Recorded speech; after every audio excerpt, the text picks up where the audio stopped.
Do you think the others are making good progress? Hope it's all going smoothly. Oh, hey look! They made it back as well! Flintz, Llama! How did it all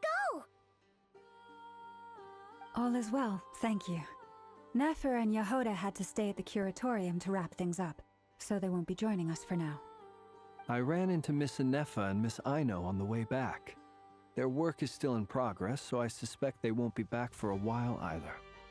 You seem rather cheerful today, Mr. Flintz. I certainly am. I achieved what I set out to do and came away with more than I bargained for. Fighting alone can get quite tedious, but I had the good fortune to run into a pair of brave young warriors. We meet again. How have you been? Albedo! What are you doing here? Thankfully, tracking you down turned out to be a lot simpler than we envisaged. These two courageously lent me a hand while I was fighting the wild hunt. When they told me they were Servarka's colleagues, it all made sense. And given how people of outstanding talent tend to cross paths, it's no wonder you're already acquainted. So, who's your travel buddy, Albedo? Why don't you come and introduce yourself?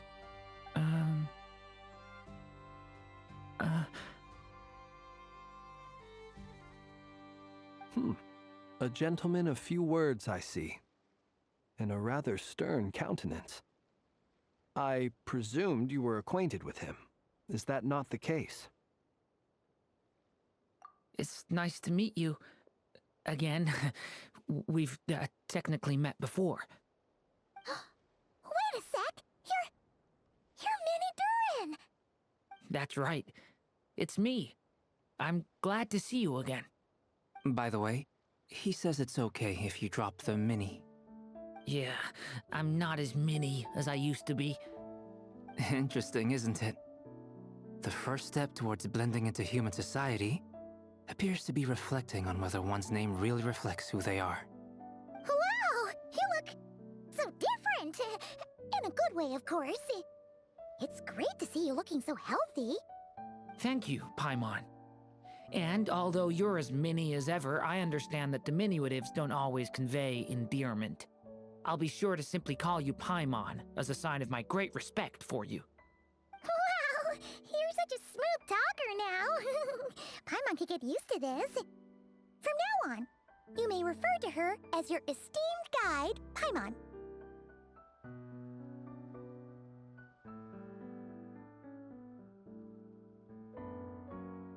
Personally, I think our little Paimon is the perfect size.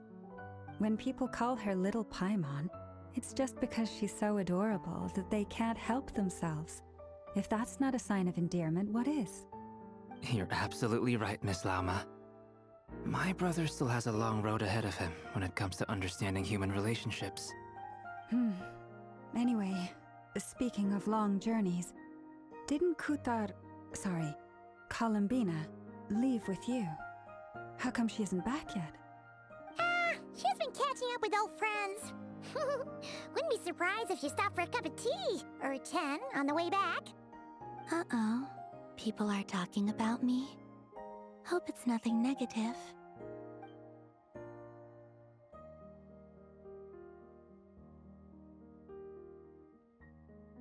Judging from your expressions, I'm guessing it all went well? It's getting crowded here. I'll go grab some chairs. No need. This is a job for an alchemist. I'll whip some up momentarily. Thank you for your hospitality, ladies and gentlemen, but I was merely escorting my friends back. I'll be meeting Zendrone shortly, as we still have some things to discuss. It's been a pleasure, everyone. But this is where I'll say goodbye. We really appreciate your help. Oh, come on. Spare the formalities. I'm just glad I could help out some true friends. I understand. Well, bye for now, Harlequino.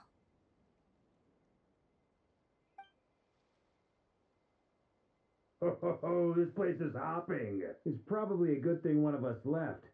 Otherwise, we might not fit all these people in. Are you saying we're about to run out of chairs? As a matter of fact, I am. Come on in and see for yourself.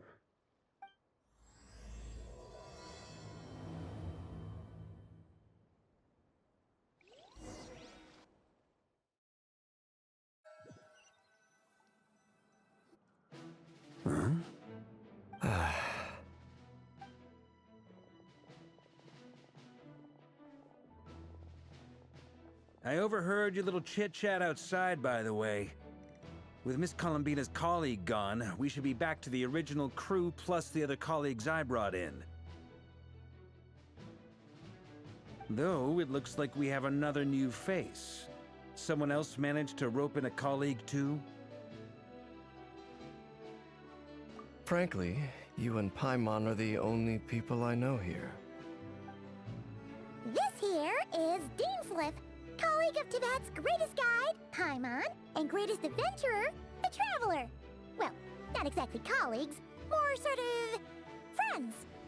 When someone else jumps in to do the announcing, you know you're speaking to someone important. Let's hear what he has to say. Note to self. Once Paimon knows your name, the rest of the world will soon follow. When he comes looking for us, it's usually something important. Paimon's guessing you've heard about the Wild Hunt, then. From the looks of it, you're about to hold a meeting. If I were to say that the Wild Hunt is our mutual enemy, would that earn me a seat at the table? As the saying goes, the enemy of my enemy is my friend. Mr. Dainsliff, there's a seat with your name on it. Though, I can't promise the same for everyone else. Hey, Albedo, think you can rustle up a couple more chairs? After all this time apart, Grandmaster Varka's first order is to rustle up a couple more chairs. I've missed this. Is he being sarcastic? Hey, he's your brother. Why are you asking us? I've still got a lot to learn about the nuances of human conversation. Trying to decipher Albedo's way of speaking has been like jumping in at the deep end. Oh, good point. Paimon gets you now. Don't sweat it. There are people who go their whole lives without getting the hang of it. You're ahead of the game already.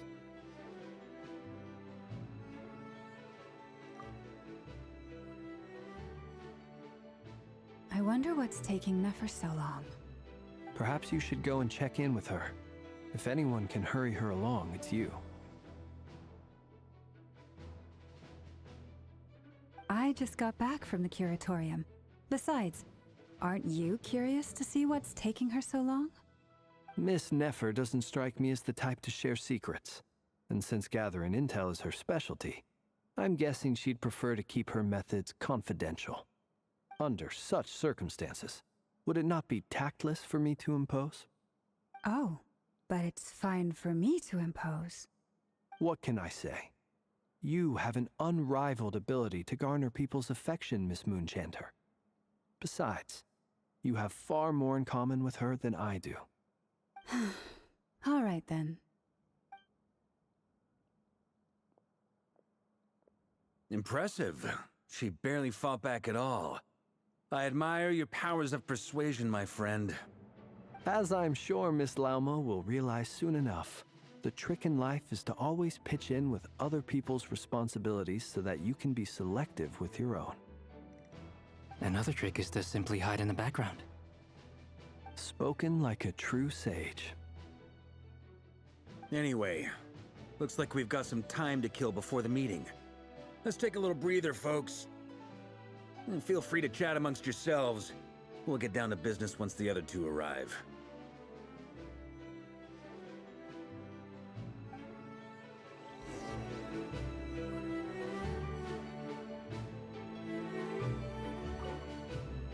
You're both awfully quiet.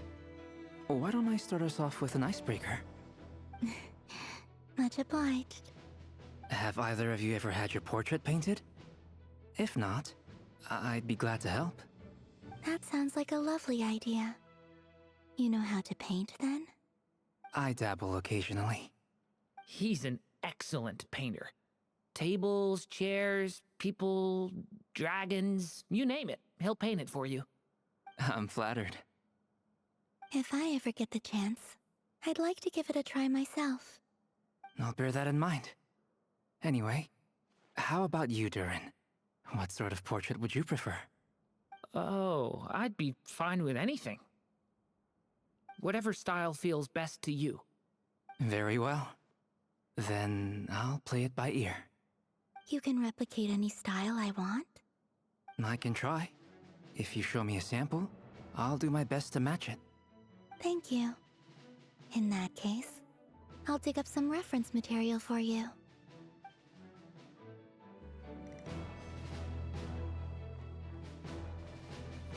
Is there something you'd like to say to me?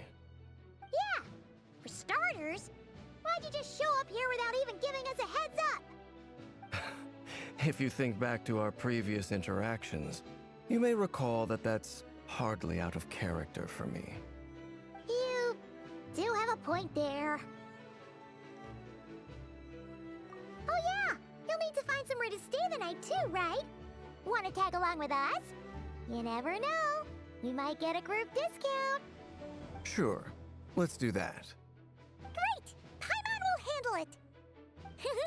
And in return, we can get Dainsliff to be our very own personal bodyguard. If that's what you had in mind, you should have said so sooner. I'd be happy to help. Oh, okay then. Paimon was only kidding, but good to know. Anyway, since we're all here together, we might as well watch each other's backs. That's just what friends do, right? Indeed.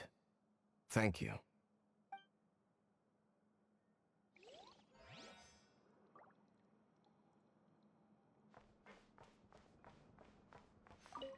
Truth be told, I can't remember the last time I was in a meeting with so many people. You're not alone there, my friend. The Lightkeepers also struggle to bring everyone together for a serious discussion. I don't doubt that. I've only ever met two Ratniki, one being you, and the other being that young guy, Eatlua. Eatlua is a good apple. I'll give him that. He's kind, honest, and regularly delivers supplies to my lighthouse. A true Ratnik to the core. In that sense, he puts me to shame. So you're what? A fake Ratnik? That's what it sounds like you're saying. But I get the feeling that's not quite what you meant. Come on, why the awkward silence? Sorry. I'm not even gonna bother trying to hide it. You've known all along, haven't you, my friend? Now that was an awkward silence. Let's just keep this between ourselves. Probably best if Eatlua doesn't know, huh? That goes without saying. Gotta be careful what you share with youngsters, after all. Anyone else in the know? Let me guess. The Traveler and Paimon? It's dangerous being too sharp for one's own good, you know. Then, in the name of the Animo Archon Barbatos himself, I swear, your secret's safe with me. When we went for drinks, you said that you and Barbatos were practically best buds. In the light of that claim, do you really expect me to take your oath seriously? Of course. Just as long as you don't go spreading around the fact that I'm close with Barbatos, all right? Fair enough, then. Nothing like a bit of mutual leverage to seal the bonds of friendship.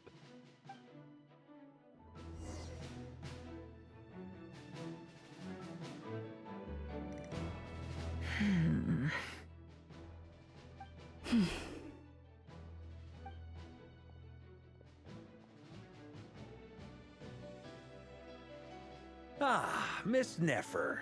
You made it after all. But what about Yehoda? I'm here to give you an update on how things are going on our end.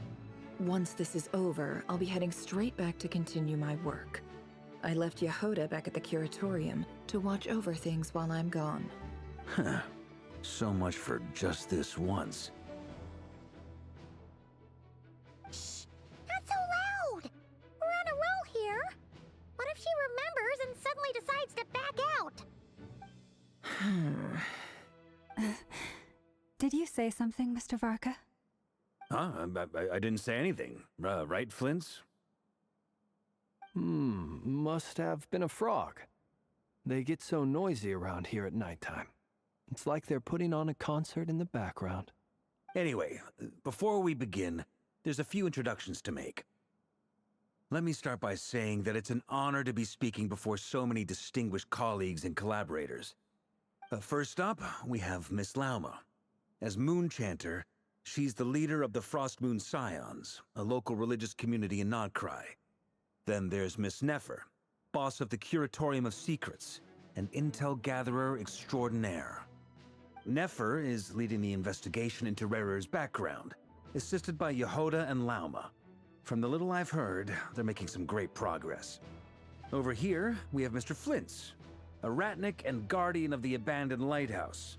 In our last operation, he courageously distracted the Wild Hunt to buy time for the rest of us. For those of you who've never met, this is Mr. Albedo, a renowned alchemist and captain of the Knights of Favonius investigation team. By his side is a new face for us all, myself included, Mr. Durin, who's come to lend his aid. Next up, we have the Moon Maiden and former Fatui Harbinger, Miss Columbina.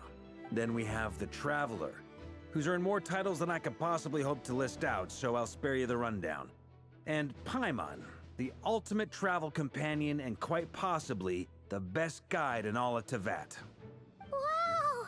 That's a lot of people! Great turnout! Miss Nefer, it looks like you might have another job coming your way, so, congratulations on the booming business, I guess. You think I haven't got enough on my hands as it is? Who's looking for me now? That would be me, Miss Nefer. I have a commission for you. And you are? Who I am doesn't matter right now. What does matter is that I'd like you to gather more intelligence about the Recher of Solnari. Well, it's not as if we never take on anonymous commissions, but in your case, I'll have to decline. I'm gonna take a wild guess and say your job's probably more hassle than it's worth. Something about you seems like bad news. It's my eyes, isn't it? Conrian, I assume. And what's with the mask? Are you trying to hide your identity? In any case, the fact that you're even still alive raises an awful lot of questions for me. My name is Dainsleif. And yes, I am from Conria. As I'm sure you're aware, the Recher of Solnari's real name is Rerir. He was once an acquaintance of mine. Really? Then you must have been quite an influential figure yourself. You flatter me, but none of that matters anymore. My point was simply to clarify why I have asked Miss Nefer to investigate Rerir's background. So you're both from Conria, and it sounds like you used to be friends? What am I missing here? Surely you already know how he became one of the Five Sinners. I'll tell you everything I know. The history of Conria, the names and identities of the Five Sinners. I remember it all like it was yesterday. I have never spoken openly of this before. But the truth was exactly as people say. The Five Sinners were each driven by their own desires, and it was by playing upon these that the Abyss tempted them to their fall, tearing Conria apart in the process. The visionary, Vedifenir, who wished to foretell the future. The wise, Haroptatir, who sought limitless knowledge. Gold, Rhindaughter, who desired to create life. The foul, Surtologi, who pursued supreme strength. And last, but not least, Recher of Solnari, Rerir, Ravager of the Moon. Of the five, Rerir is the only one who remains a mystery to me. He never harbored grand ambitions, so what changed in the space of a single night? How did he come to fall like the others? In other words, you're saying that his change came as a shock to you, and you have no idea what actually happened? That's right. You mentioned how the Abyss tempted them, which led to their fall. But what did that look like in practice? And what other context can you give me about the events of that time? The more detail you can give me, the better. Strangely, now that it comes to it, I hardly know where to begin. The fateful night took place during the era of the Eclipse Dynasty. One day, my elder brother, the visionary, Vedifenir, was summoned to the palace by the Vinster King, only for the king to gouge out his eyes and cast him into the dungeons. When I came to hear of this, my fury knew no bounds. I gathered together every ally I thought I had, and together, we set a night to storm the palace and free Ved. Centuries on, the memories of that night still haunt me like a never-ending nightmare. We broke through the palace gates, just like we had planned, each striking towards our separate targets. But then, I was betrayed. Even Vedifenir, the very person I had come to rescue, abandoned me and partook of the Abyss's power. So, it's personal after all. Then tell me, Mr. Dainsleif, what price are you willing to pay? You, of all people, must know that nothing comes for free. I cannot say what price would be worthy of such a commission. But know this. Rerir was not always a madman. Believe it or not, there was a time when he was just an ordinary man, working for the Conrian Intelligence Service. Uncovering the truth of Rerir's past is the only way to unravel this mystery. But before you decide if you will accept my commission, I will tell you more about him. Enough, I hope, to help you plan your next move. Sounds pretty good to me. Feels like we just flagged down a random passerby, only to discover he's actually a master strategist who has a score to settle with our enemy.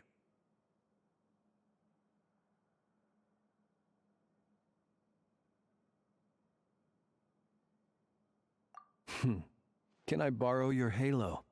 It could be useful in the lighthouse. Hey, enough with the wisecracks! Besides, isn't that lamp of yours bright enough already? Relax. It was meant to be a compliment. If that was a little over the top for your liking, I'll make sure to tone it down next time. I'll give your proposal some serious thought, Mr. Dainsleif. Let's speak in private once the meeting is over. Before that, there's a few things I'd like to share.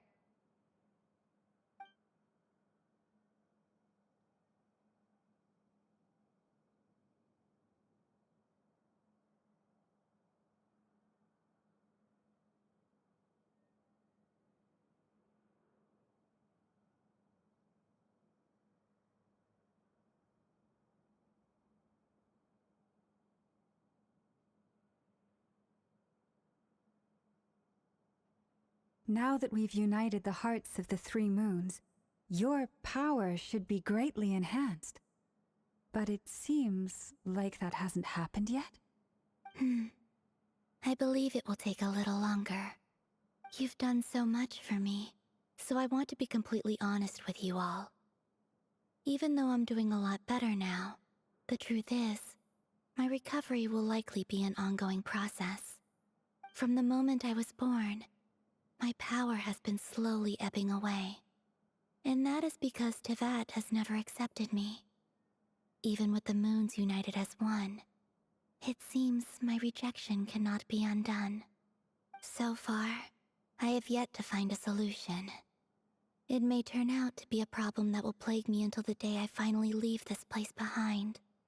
Even so, I will do everything in my power to help you drive out the Rayhir of Solnari.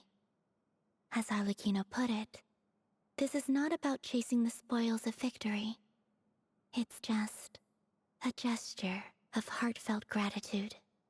Kutar.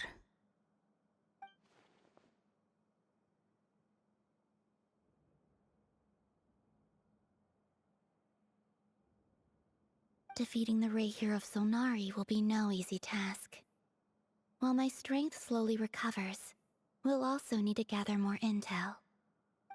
Naturally. We should take all the help we can get if we hope to defeat him. We've considered several viable plans now, but our choice hinges on the answers to a few key questions. Is it even possible to kill Rerir? What experiences shaped the person or monster he became? And what's he really after? Given Albedo's expertise in alchemy, I think we should leave him to try and answer the first of these questions. Understood. As for the other two, I'm afraid we'll have to count on you again, Miss Nefer. Believe me when I say it's not my wish to burden you. But right now, relying on your skills is our only option. So you're placing all your hopes on me, huh? We can't thank you enough for agreeing to help us. Honestly, I can hardly believe how lucky we are. You sure have a talent for changing your tune, Miss Moonchanter. Timid like Yehoda one moment, then flinches insincere flattery the next.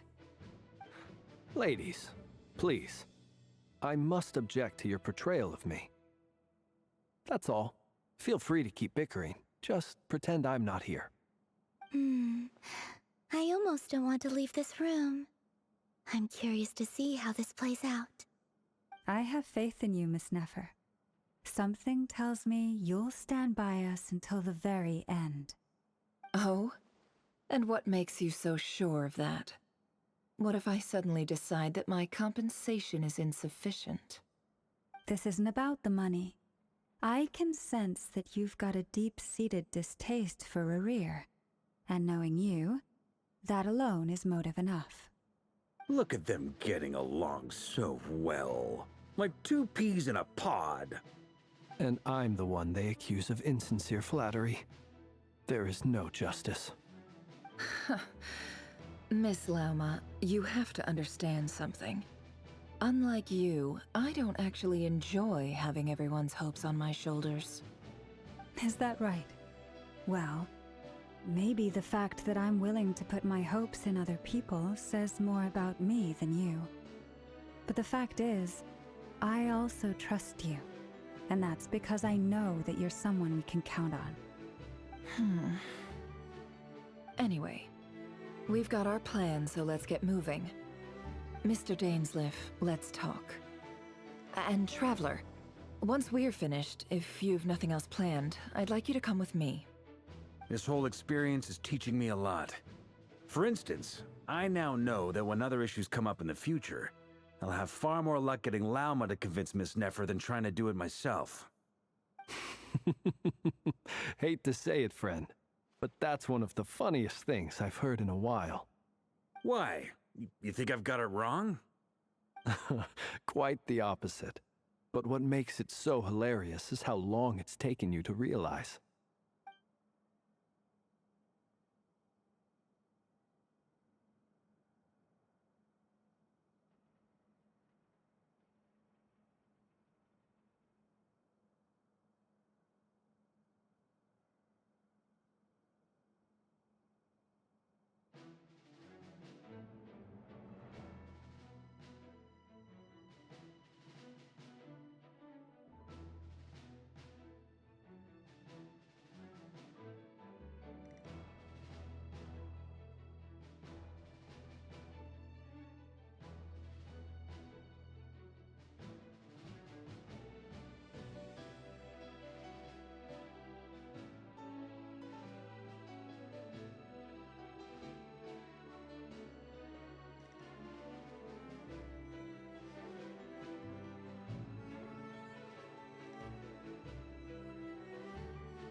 Thank you for waiting. It's okay.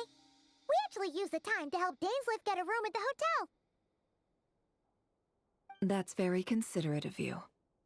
Now, I trust you share my curiosity about Rarier's past, and you seem fairly familiar with Mr. Dainsleif already. We spoke at some length after the meeting. He was the one who suggested I should invite you to join this operation. He feels confident that these secrets will be safe with you. Dane has a lot of faith in us, that's for sure. Likewise. I appreciate that you got right on board without interrogating me about why I invited you. It shows that you trust me to explain everything in due course. That's because we know what you're capable of. We appreciate you too, Nefer. You might have been forced to help in the beginning, but this time, it was your choice. That's one way to put it. Another is this, that once a decision's been made, it's set in stone. After that, my only goal is to see it through. Alright, so here's how it is. I'm going to access Rarier's thoughts again using my confidential method. Now, I'm sure you've seen things like this before on your travels, so you're surely well aware of how dangerous it can be. The reason I've gathered you all here is to ensure my safety during the proceedings. I plan for us to enter the fragment of his consciousness together, and once inside, I will focus on searching for information. Think of this as a diving expedition into someone's brain. If I'm the diver, you are my safety equipment, tasked with keeping me alive while I'm under the surface. Once the ceremony begins, we will all be spying on privileged information. But in the interests of safety, you must remain absolutely silent at all times. We will discuss our observations after the ceremony has concluded. Lastly, any individuals of a weaker constitution are advised not to partake in the ceremony. In any case, Paimon has her own job to do, which requires staying in the room but not joining the ceremony.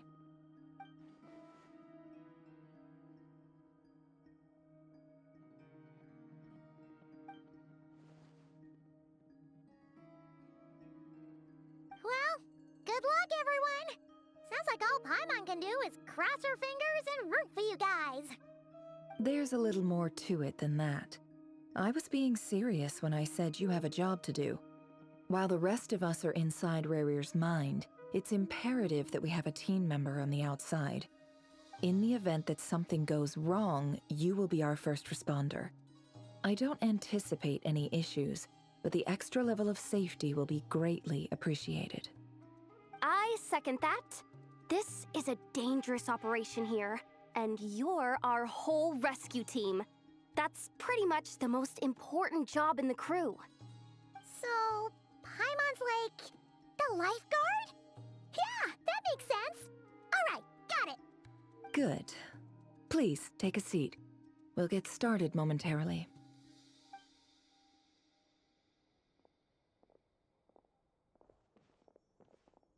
So, did Mr. Dainsleif tell you anything else?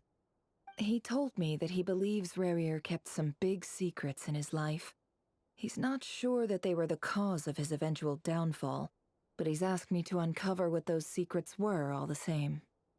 But surely you're not planning to go through with this, no matter the cost. If you think that, you'd be overestimating me. I'm a businesswoman, not a mercenary. But I do have my own professional reasons for taking this job. You think I'd turn down the opportunity to get a first-hand glimpse into Conrian history? No chance. Well, as long as you don't let morbid curiosity get in the way of safety concerns, we're good. We'll do whatever we can to help you. You're such a killjoy.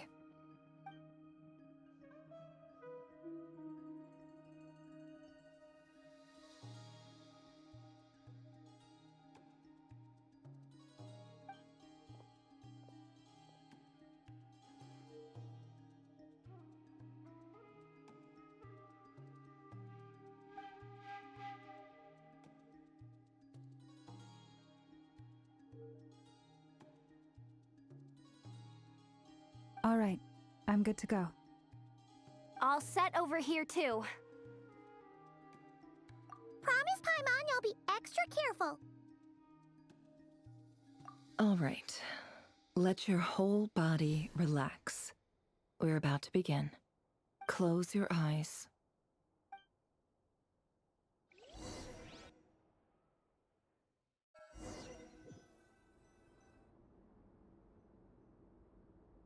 Phew.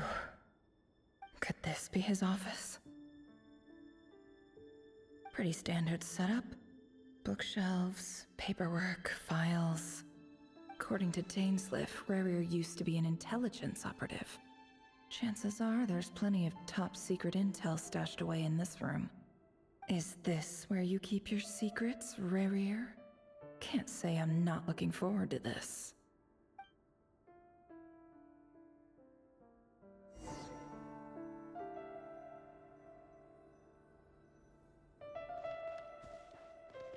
He looks even gloomier than last time. I wonder what's changed.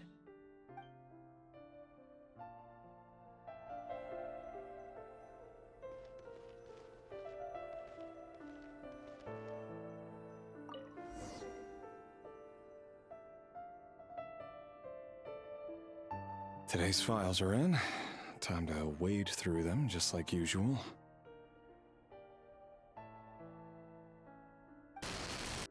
Male, 51.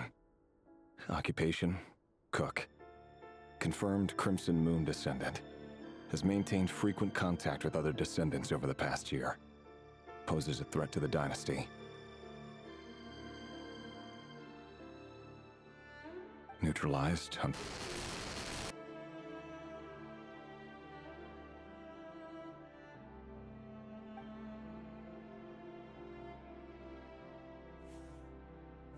This one should be archived under purged targets.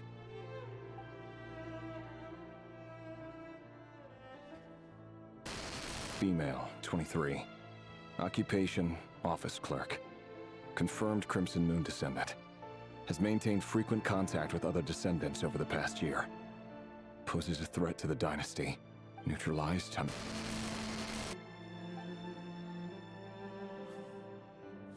Another one for purged targets. Sounds like she was that other man's daughter.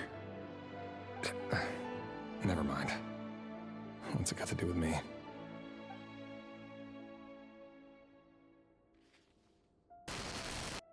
Male, 40. Occupation, teacher. Confirmed Crimson Moon descendant. Has been observed making contact with other descendants during the past year. Poses a threat to the dynasty. Neutralized on...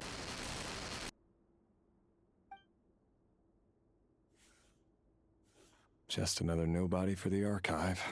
Come to think of it, I remember surveilling this man. A case like his never would have been considered a priority in the past. Huh. He barely even interacted with other Crimson Moon descendants.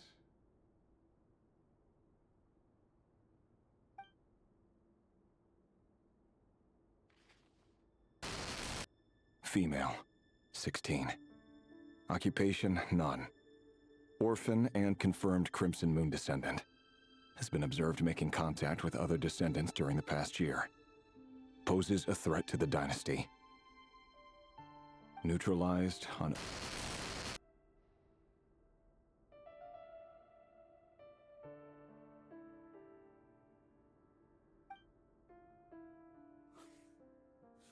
Filed. I have no recollection of this girl. None whatsoever. She doesn't seem to be anyone important, but then again, how many of them really are?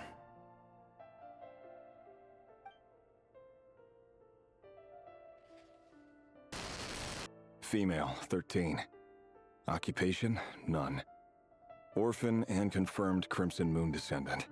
Has been observed making contact with other descendants during the past year. Poses a threat to the dynasty. Neutralized on...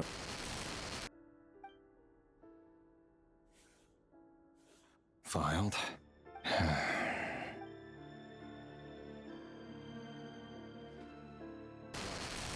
Male, 11. Occupation, none. Orphan and confirmed Crimson Moon descendant. Has not been observed making any contact with other descendants during the past year. Poses a threat to the dynasty. Neutralized and...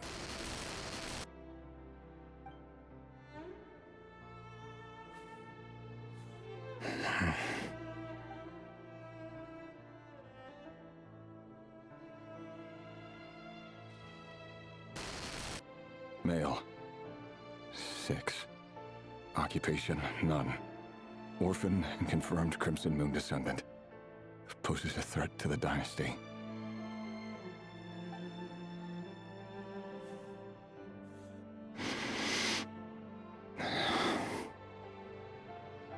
It's funny, isn't it? Your job is becoming both harder and easier at the same time, depending on how you look at it. Sooner or later, the Crimson Moon descendants will be completely wiped out. But as their numbers dwindle, they become harder and harder to track down. That's not how it is.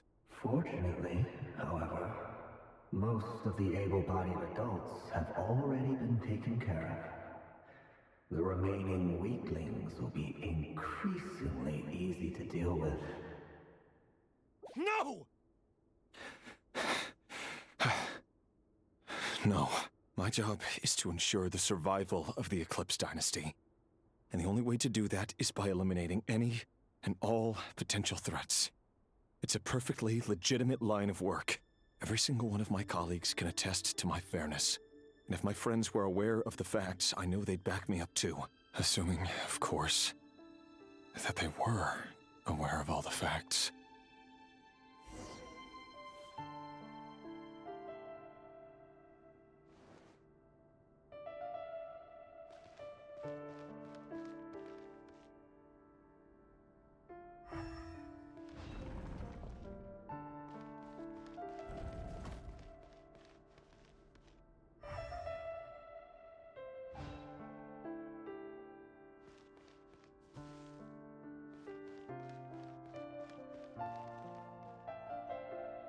Mr. Vedifalnir, it's been quite some time since we last met.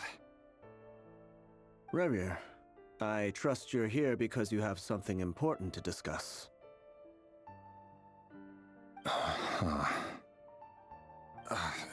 Forgive me.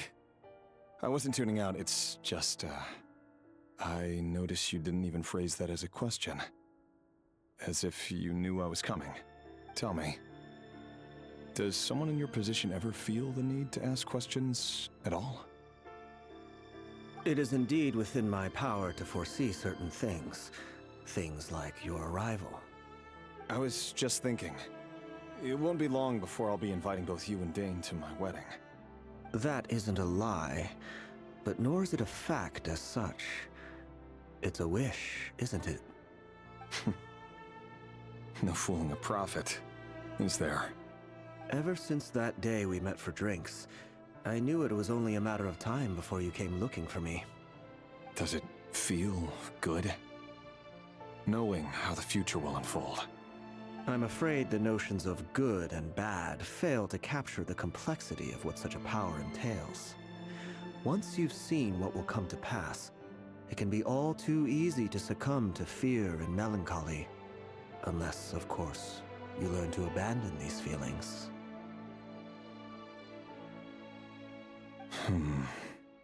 You fear my silence, and long to hear the words I left unspoken that day. That's right. You must have noticed my reluctance to broach the subject, and the reason is simple. Because the truth could never have lived up to your hopes.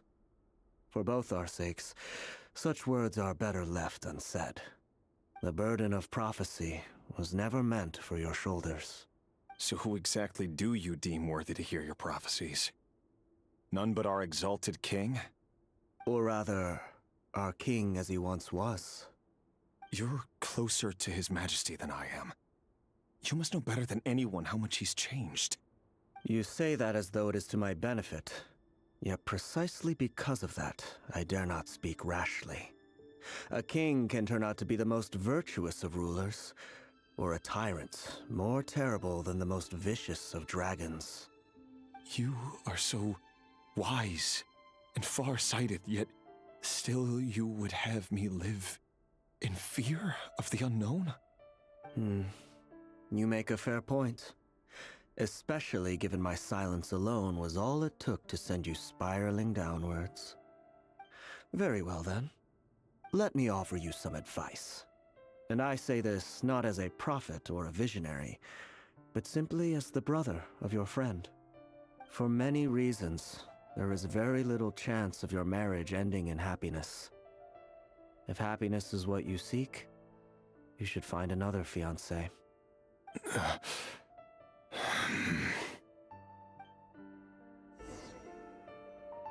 Hold on. There's that same black fog again. Could this memory belong to Thelindis? Guess I'd better tread carefully.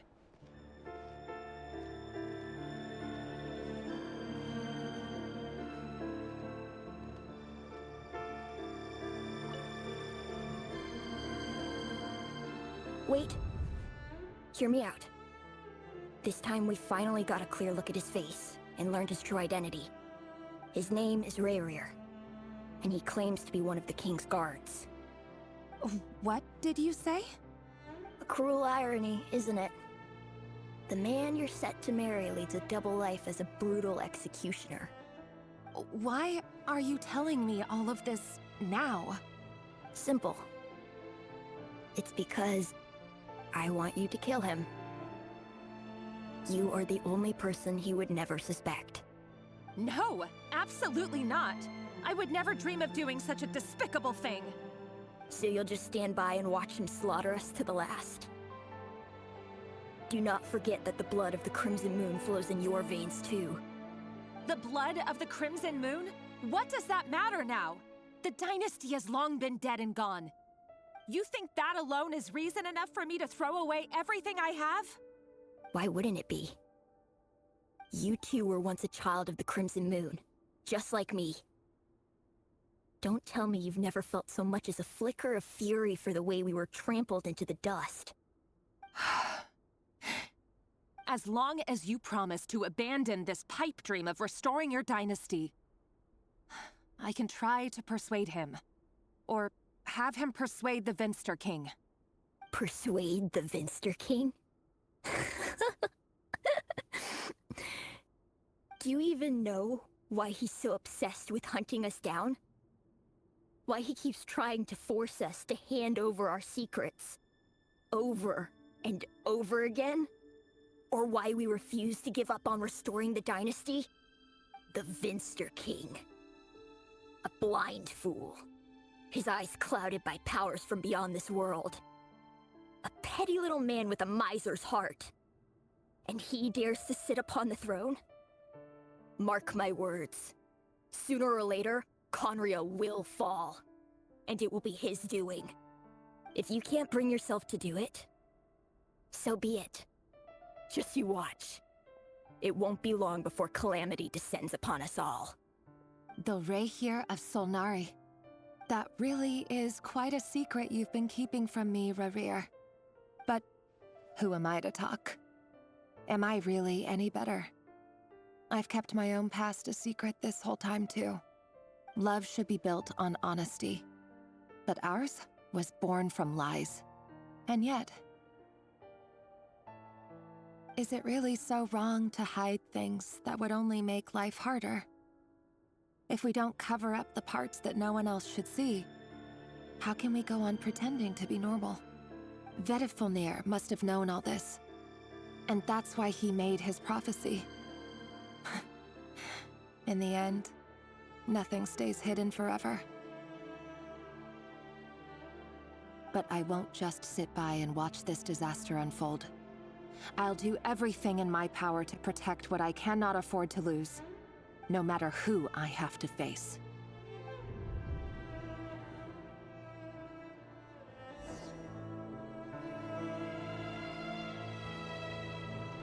Huh? Was that Rayrir who just walked past the window? Doesn't it give you the chills that he still takes the same road to work every day, as if nothing ever happened? Those people at the deli. Enough already. They're clearly pretty taken by their own disguises, so just smile and play along. Pull the rug from under beasts like that, and you'll risk having your throat torn out. Delhi? Oh. They're talking about those people from the opposition. Right. I'd almost forgotten they used to run a deli. People of no consequence always vanish so easily. And no one even remembers them.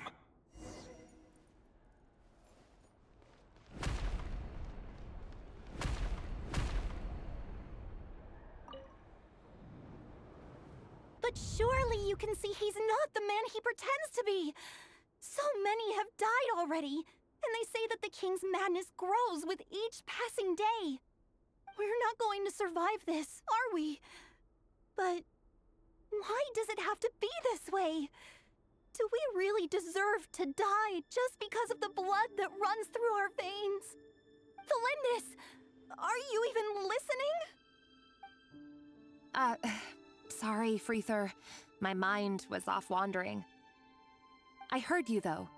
You're talking about what Rerir said. He's just following the king's orders. He's a secret agent, and it's his job to hunt down rebels and dissidents. By the time you first met him, he'd already taken lives. Maybe he was using you from the very beginning. No. Rerir has no idea I have anything to do with the Crimson Moon. My family are only distant relatives of the main lineage, and besides, my eyes are perfectly ordinary. Truth be told, apart from my teacher, pretty much no one knows I have any connection to any of it. It's been a long time since my family severed ties. But as Orlog said, who could possibly talk sense into that raving lunatic of a king? No one. I'll work something out. Trust me, I'm with you all. But for now, you need to keep yourselves hidden. Don't let anyone find you, anyone at all. Don't forget that Rerir is an Eclipse operative. You need to be extra careful when he's around. And when I am too. For now, don't come looking for me. And if anything happens to me, just act like we've never met. If even you can't escape this, what hope do the rest of us have? But after all this time together, surely he wouldn't lay a hand on you. I won't speak in his defense, nor can I give you a clear answer to that question. But I'll do everything I can to put an end to this. Here, hold on to this. If an opportunity to escape presents itself, take it. You'll be glad you took some spare change. You call that change? But what about you? I've got a job, and there's still money coming in. But you can't go anywhere right now. Please think about yourself for once.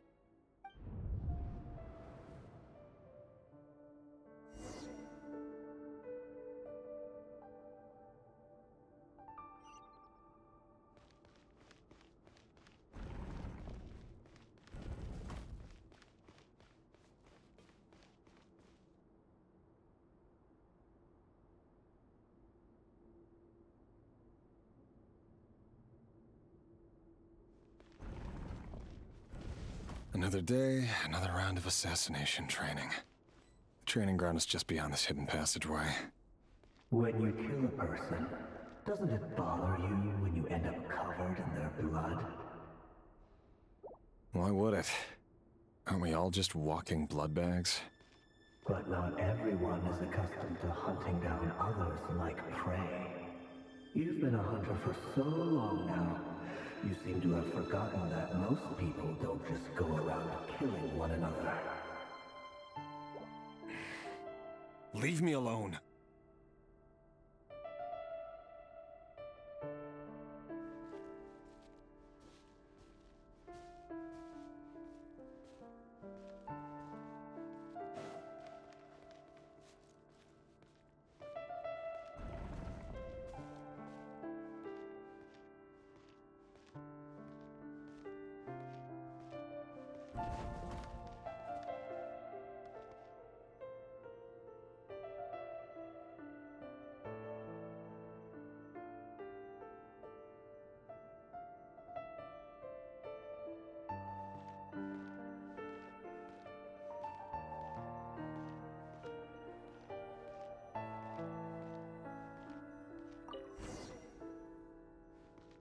Make sure you have a firm grip on the handle, then choose your angle well.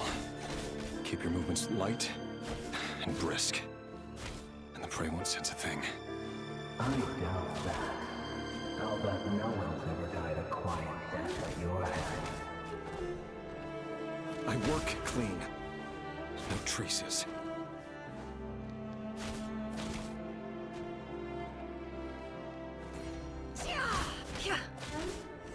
That doesn't make it open the door, though. The king happens to need you right now. What if someday he doesn't? That won't happen. He's changed. Ever since he fell under the spell of that power. In the beginning, he only had you take out a handful of the Genshin. And now... The ones I dealt with have always been guilty. And I've carried out my work flawlessly.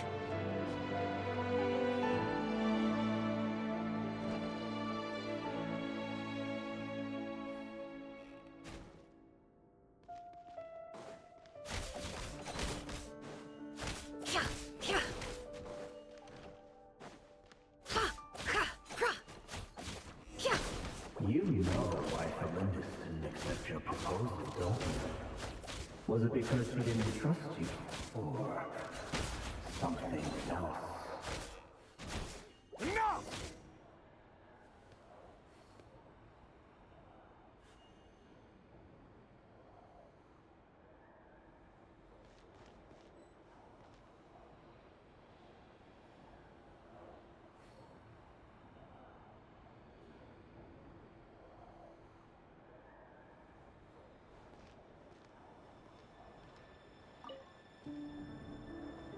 Felindus, do you still remember Orlog? Orlog? The boy who was pretending to sell flowers. You spoke for quite a while, didn't you? Yes, we did. What about him? He was arrested 2 days ago. Chances are he's already dead. He... I just don't get it! After everything he's done, why do you still stand by him? Or does it mean nothing to you that people keep dying? No, that's not... Just hear me out. I need to go now, Felindus. They're looking for us. You take care too. If you ever need a place to hide, come find us.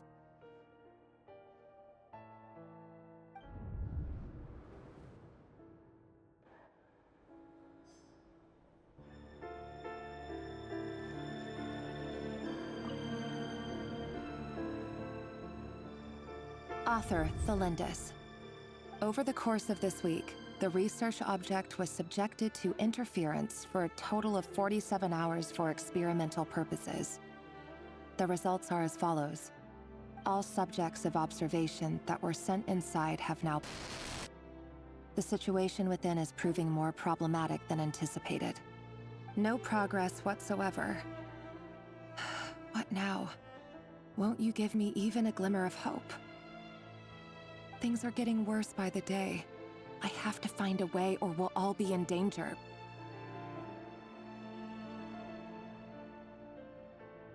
But I... If all this research comes to nothing, what then? Sooner or later, it'll be my neck on the line. But could he really bring himself to kill me? No. Surely he wouldn't have the heart.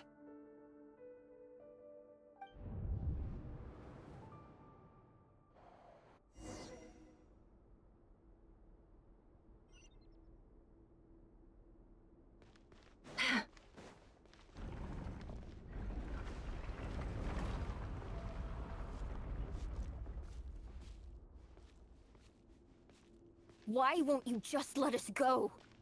We don't even know each other. All we want is to live ordinary, peaceful lives. You want...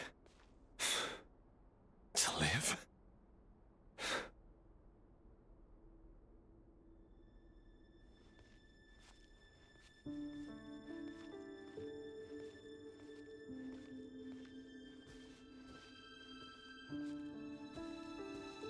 Yes. I just want to go on living. Is that really such an unforgivable crime?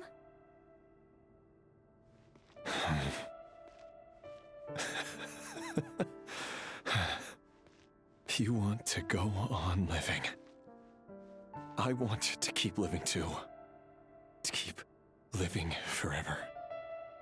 That's why I have no choice but to continue on the path I'm on. If only some savior would suddenly swoop down and change the way the world is. Too bad that's not going to happen.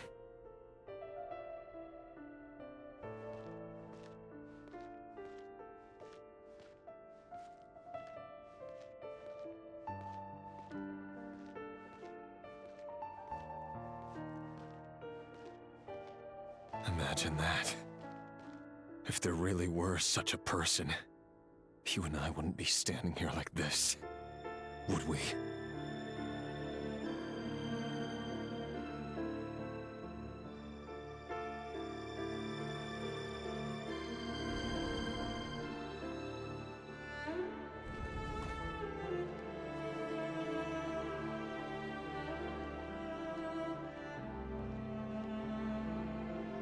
Today's files are in. Time to wade through them just like usual. No, I don't get tired of it. It's my job. And not only am I lucky to have it, I'm good at it too.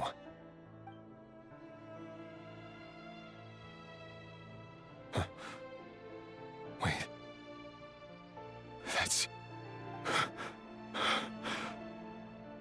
Thalindis?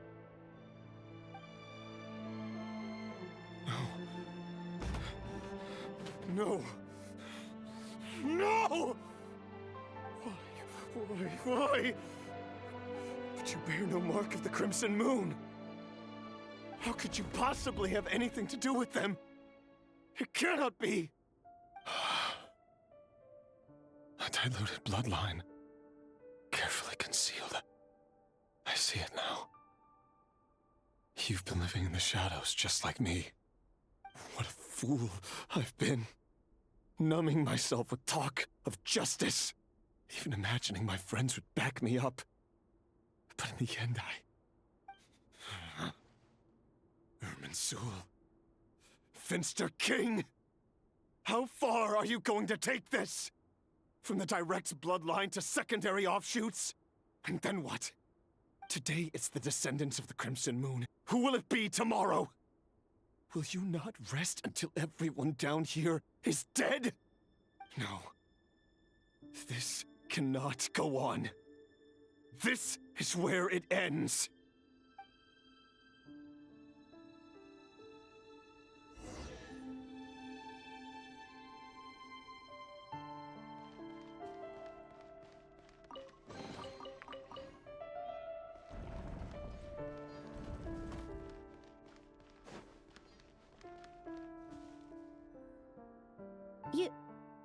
You're really letting me go?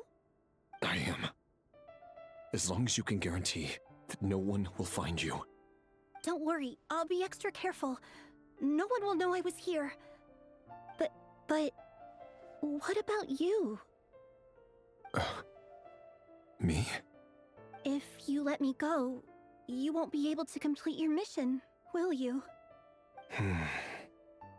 Good point.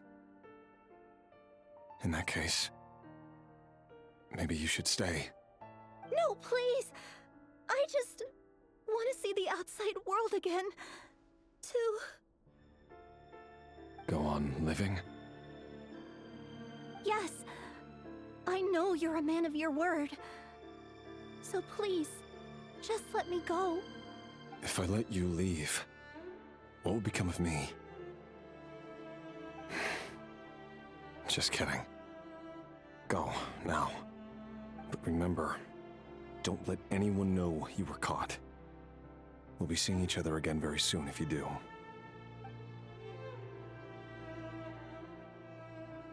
Even shadows in the dark must live by a code. But you can't save everyone. You've been whispering in my ear for days now, Vedifalnir. What are you trying to do? Break me down? I only say this because you long for an answer to your problems. Let her go, Rerir, or you risk losing everything. I will not abandon Thelindis. Then you'll need a little more vigilance and a lot more power. The world is changing, Rerir. Keep your eyes peeled for your moment of opportunity. That voice used to be so unclear, but now I know exactly whose it is. It's Vedafalnir. He won't tell me how to actually resolve any of this, but he keeps trying to manipulate me like a puppet. What's his game here? Tell me then. What will this moment of opportunity look like? And no answer. He's like a ghost. Always disturbing me when I'm on edge, but never answering when I need him most. So, the Eclipse Dynasty was purging, well, massacring the descendants of the Crimson Moon. And it seems like it was all connected to the Vinster King's research. The King's obsession with abyssal power left the future of Conria hanging in the balance. No wonder every aspect of Rerir's life was so unstable. And it looks like this Thelindis, Rerir's would-be fiancée, herself belonged to a sub-branch of the Crimson Moon Dynasty's descendants. It almost defies belief that a couple like them could hide the truth from each other for so long. If the Vinster King hadn't intervened in such a drastic way, they might have gone on deceiving each other for the rest of their lives. And why does Vedafalnir, Daneslif's older brother, keep talking in Rerir's head? This guy kept more secrets than I ever imagined. The human mind is like a vast desert of shifting sands. When you follow the flow of someone's memories, you only ever see the parts they're willing to let surface. Time for something a bit more creative. We've been inside Rerir's mind this whole time, building up a picture of his psyche. There's already enough clues on the board to start reading between the lines and mapping out the rest. Now, we can finally begin to put the pieces together. Sure, it'll only be a reconstruction, part simulation, part reasoning, but it's usually pretty accurate. Once we've built up a cognitive profile, we just need to cross-check the logic behind his actions. And then we'll be able to take a sneak peek at whatever it is that Rerir has really been hiding.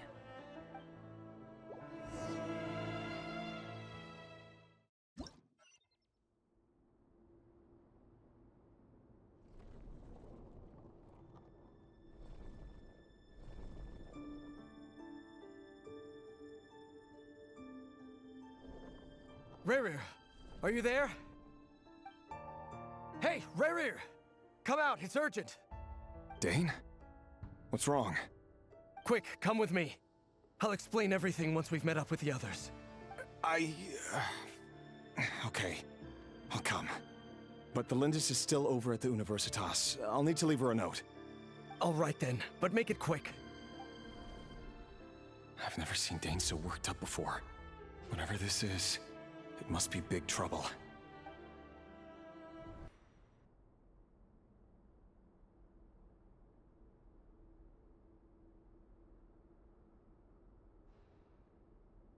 Well, this is a nice change, meeting you all at this hour.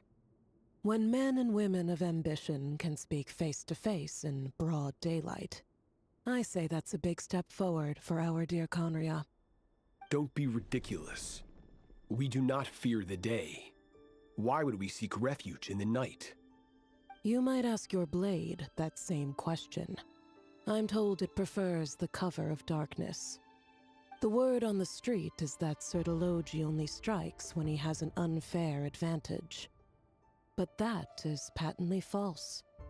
I see you're missing an arm and a leg. Surely only a fair fight could explain that.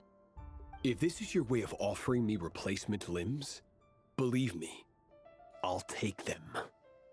Oh, we can certainly discuss that. With bioalchemy, anything is possible. Assuming I have your full support in my research. Lunatic.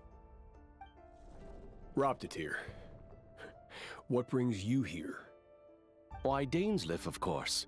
He invited me. Please, cast aside your apprehensions, Miss Rhine-daughter. Whatever the rumors may say, I am but a humble servant of the king, and I can assure you he affords me no greater convenience than he does you. Well, the Universitas Magistrorum won't stop fawning over you, so at least some of the rumors must be true. You're clearly doing well for yourself, so drop the humble servant act. It endears you to no one. You're president of the Universitas Magistrorum, the chief royal mage known as the Wise by royal appointment, and by far the most favored among the 4 pillars of Conria. Vice President Veit doesn't even try to hide his envy when he sees you. My success is the product of hard work and good luck. It's as simple as that. Were the king not such an extremist, I hardly think I would have received a senior post at my age. Of course, no job is without its gripes. Serving a king like ours can be a challenging task, as I'm sure you can imagine. And as for Efterveit, in missing out on the presidency, he's dodged a mountain of stress. Like everything else in life, it comes with pros and cons. You're all here. I apologize for the short notice, but it was an emergency.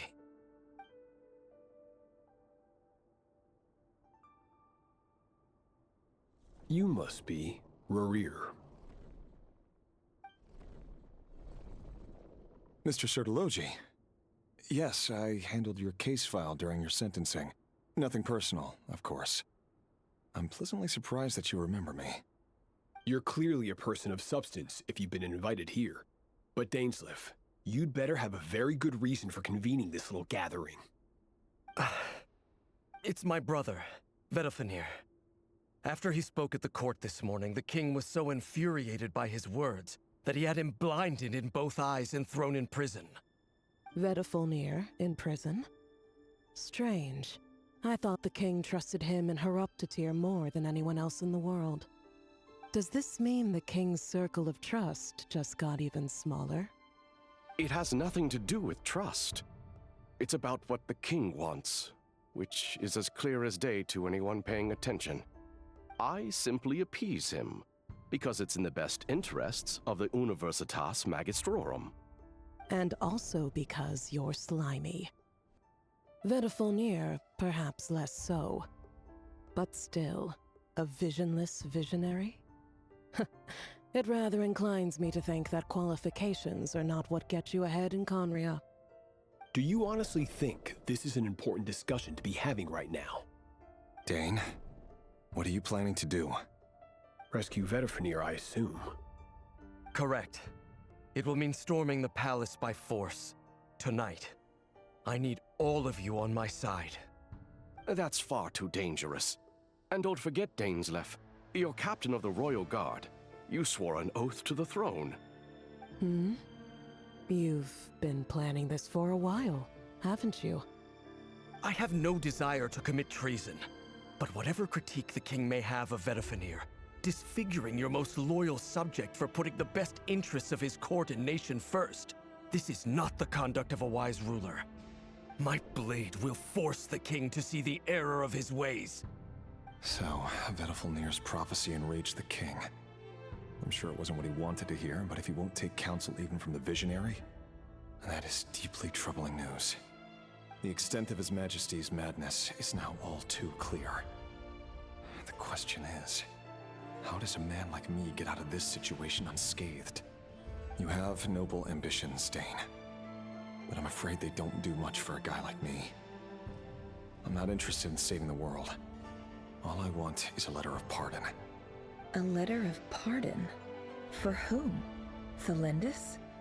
The chances of the Vinster King issuing a pardon for anyone connected to the Crimson Moon seem vanishingly slim.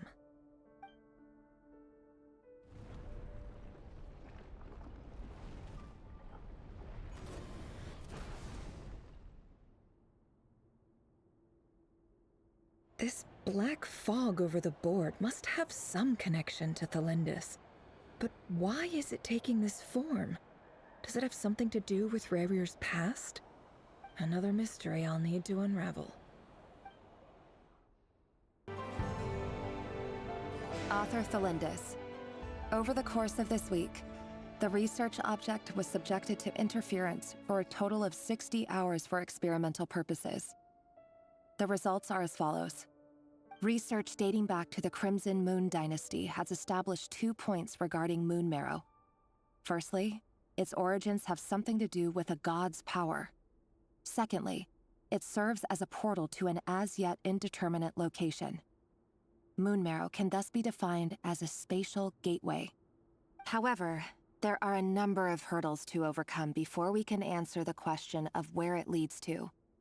To start with, opening the gateway requires a specific power source, which the relevant literature indicates. An enormous amount of power is then required to keep the gate open. Currently, the total power output of our instruments remains in the single digits. To make matters worse, I am now the only staff member remaining in the Moon Marrow lab. The Universitas Magistrorum recently decided to move most of its personnel into abyssal energy research, which has stymied all Crimson Moon-related projects. This is not a wise move. I have always maintained that placing all our hopes in a single source of power is risky, especially one as poorly understood as this. As well as making ourselves overly reliant on a single resource, we are neglecting other promising technologies. I apologize if this comes across as disrespectful. But as a Moon Marrow researcher, I desperately want to see the world beyond the gateway. If we really made it there one day, what would we find? And how would we go about taming the unknown? My imagination is endlessly fueled by questions such as these. This is for you. I heard you're gonna leave the city with your parents. Thelindis, did you hear about what happened? I've heard nothing. Rerir got back very late last Friday, and he was acting a little unusual, but he slept pretty well, so I'm guessing whatever he did was a good deed.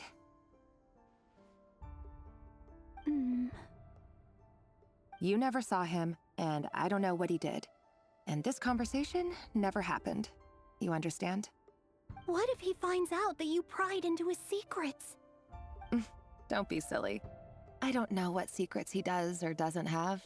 All I know is he's just a normal guy who happens to run some errands for the king. Are you scared of him?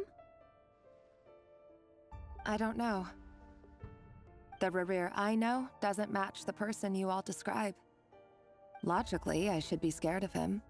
And yet, I don't want to lose him. But enough about that. You should get going, and be careful with the package I gave you. Keep it secret. Keep it safe. What's in it? A piece of the moon.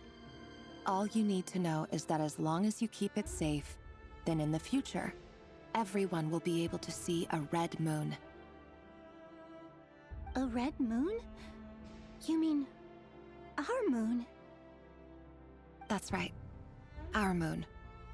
Promise me you'll look after it. I promise, Thelindis. The Crimson Moon bloodline will never die out. Its light, the color of blood, will become like a fire that flows in our veins, no matter how long it takes.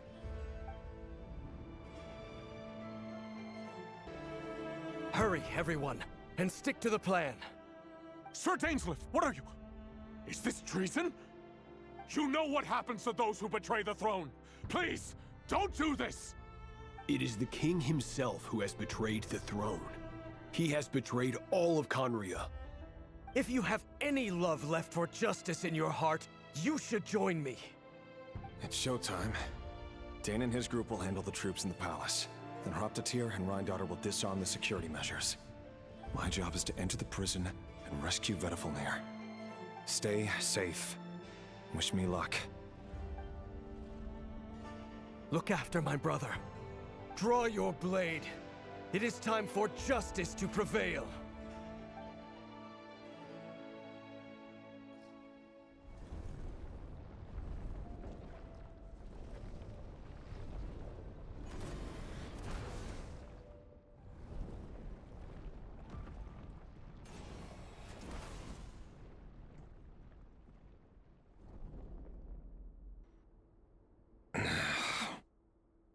This place is filthy.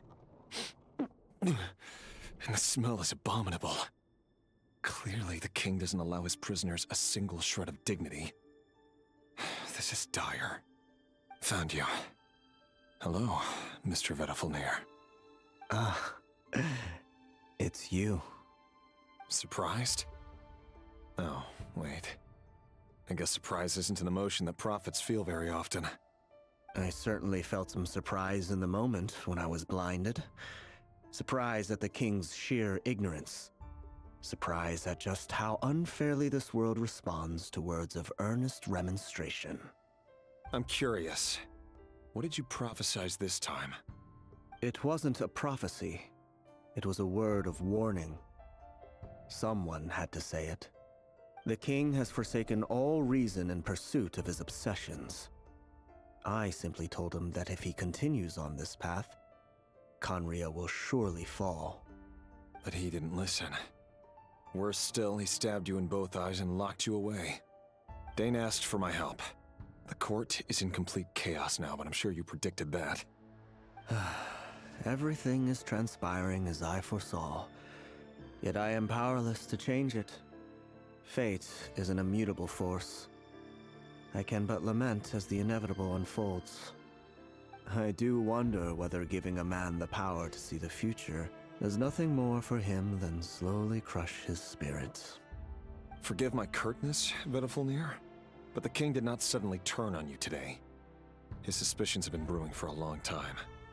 You can't have wisdom beyond the reach of your fellow man without attracting his fear and suspicion. There are things the king does not want to see. So, he doesn't want you having visions of them either. He blinded you because he thought this would make the visions stop. He wasn't entirely wrong. I did indeed lose my power to see the future. Right up until... Until what? Just now. I believe I saw something new. Well, tonight could go a lot of different ways. 5 of us banded together to storm the palace, also we could rescue you. This will go down as the most tumultuous day in Khaenri'ah history.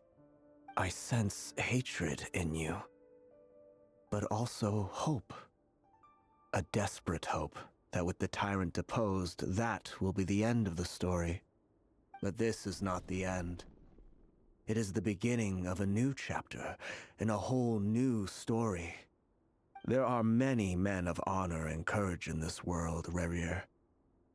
But you are not one of them. You're not here for justice, are you?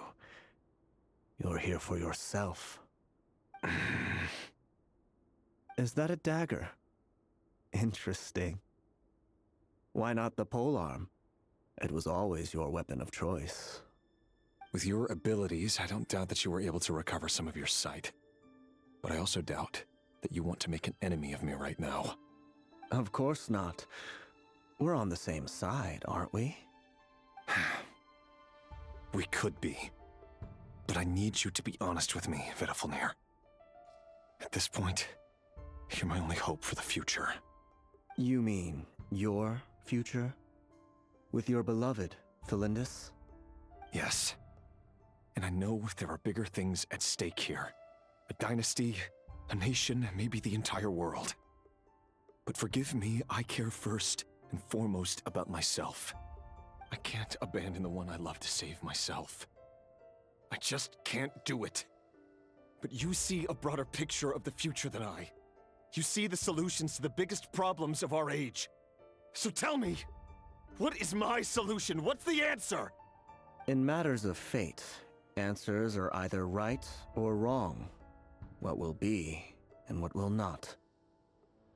Maybe you are willing to pay a certain price in the pursuit of happiness, but unfortunately, fate does not negotiate. That is the cruelest thing about fate.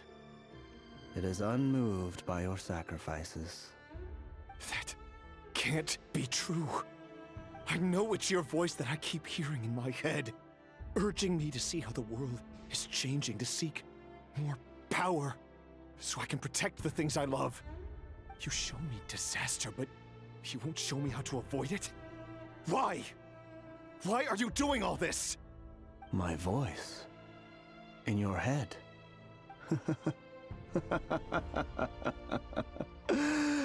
So, you hear it too.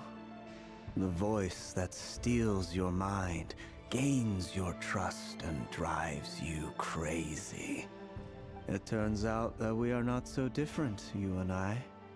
Vedifalnir just broke into the strangest smile I've ever seen in my life, as if he'd discovered some monumental secret. But then he suddenly switched to looking extremely weary. Very well then. My advice to you is as follows. You must persevere. Whatever trials and tribulations you may face, be steadfast in the belief that they are your path to the future. For as long as you live, your story with Thelindis shall not come to an end. That is the only chance you have of fighting back against fate. It is up to you whether you believe my words. Regardless, that is all I will say on the matter. I have no right to intervene any further. I will hold you to your word. Thank you for setting me free. In return, I will tell you one more thing that you cannot afford to ignore. Just then, a strange wave of energy rippled through the city. We had no idea what it could mean. If I were you, I would head to the Universitas Magistrorum. The Universitas? Oh no! I'm sure we'll be seeing each other again very soon, Rerir. Whatever Vedifalnir said, I didn't catch it. I didn't even help him out of the prison. There was no time to lose.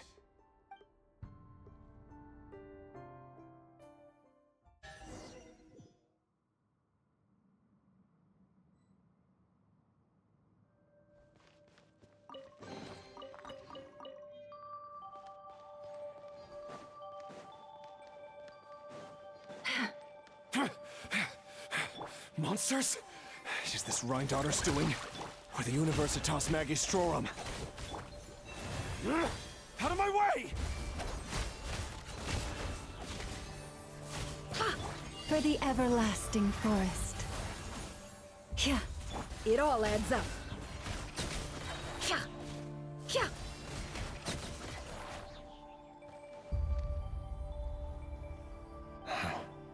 The Universitas. That reminds me of a rumor I once heard. Allegedly, the king installed secret mechanisms in the palace and around the city. No one knows where they are or what kind of power they hold. But if they were ever gonna activate, it would probably be on a night like tonight. Help! Help! Hold on! Don't let them anywhere near you! Save me! I can't! Ah! That sounded like an explosion. So, the rumor is true? The king really went through with it. What other means does the king have at his disposal? They must run on power from the Abyss. And given it's a major center of Abyss research, anyone over at the Universitas will be in grave danger. I have to hurry! Monsters? At the Universitas Magistrorum? Why now? Oh no! They're coming! It's no use. The table won't hold out much longer. The weapons. Where are the weapons? Of course. All the lab equipment was upgraded after the inspection last week, but the new weapons haven't been allocated yet. I'm done for. Is anyone there? I need help! Ah! Stay back! Please stay back! Please!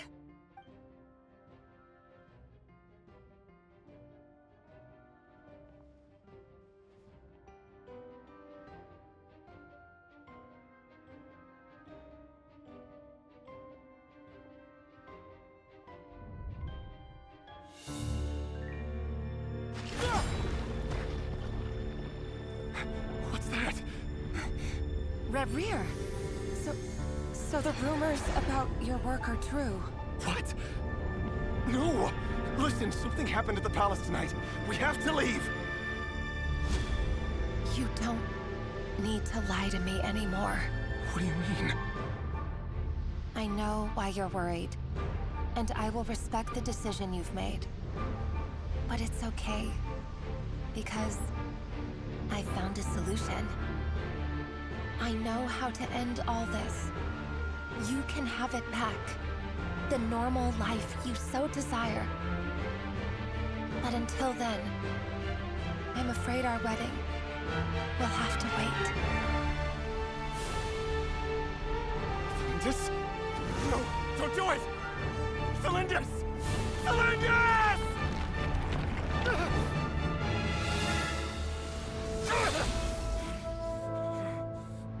I told you, Rarier. Let her go. You will find someone better. No! No, I won't do it! I have to save her! By what means exactly? A lowly pawn. You lack the power and the strength of will. Do you know a way? Tell me! Come to the palace. Join us.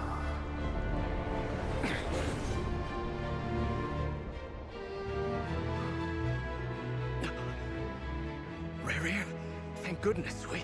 Step forth and take your share. You made it.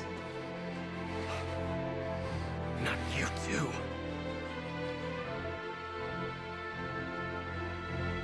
Hatred or grief, despair or desire. We all have our own.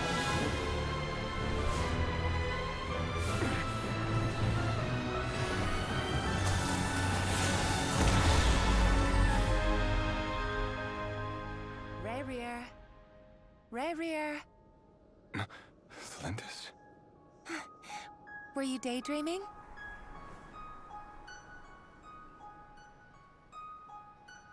You still remember, Rarier? That question you asked me a couple of weeks ago? Oh.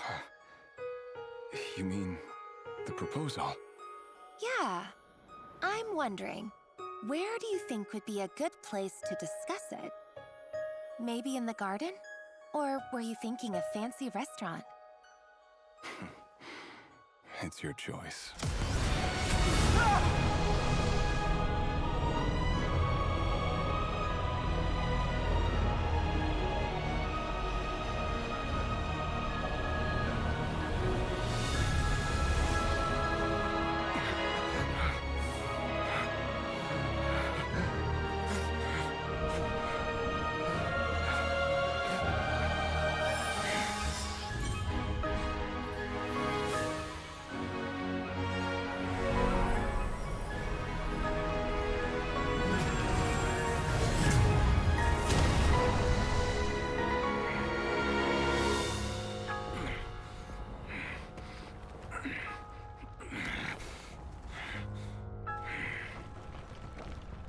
I will find you. And then... you can give me your answer.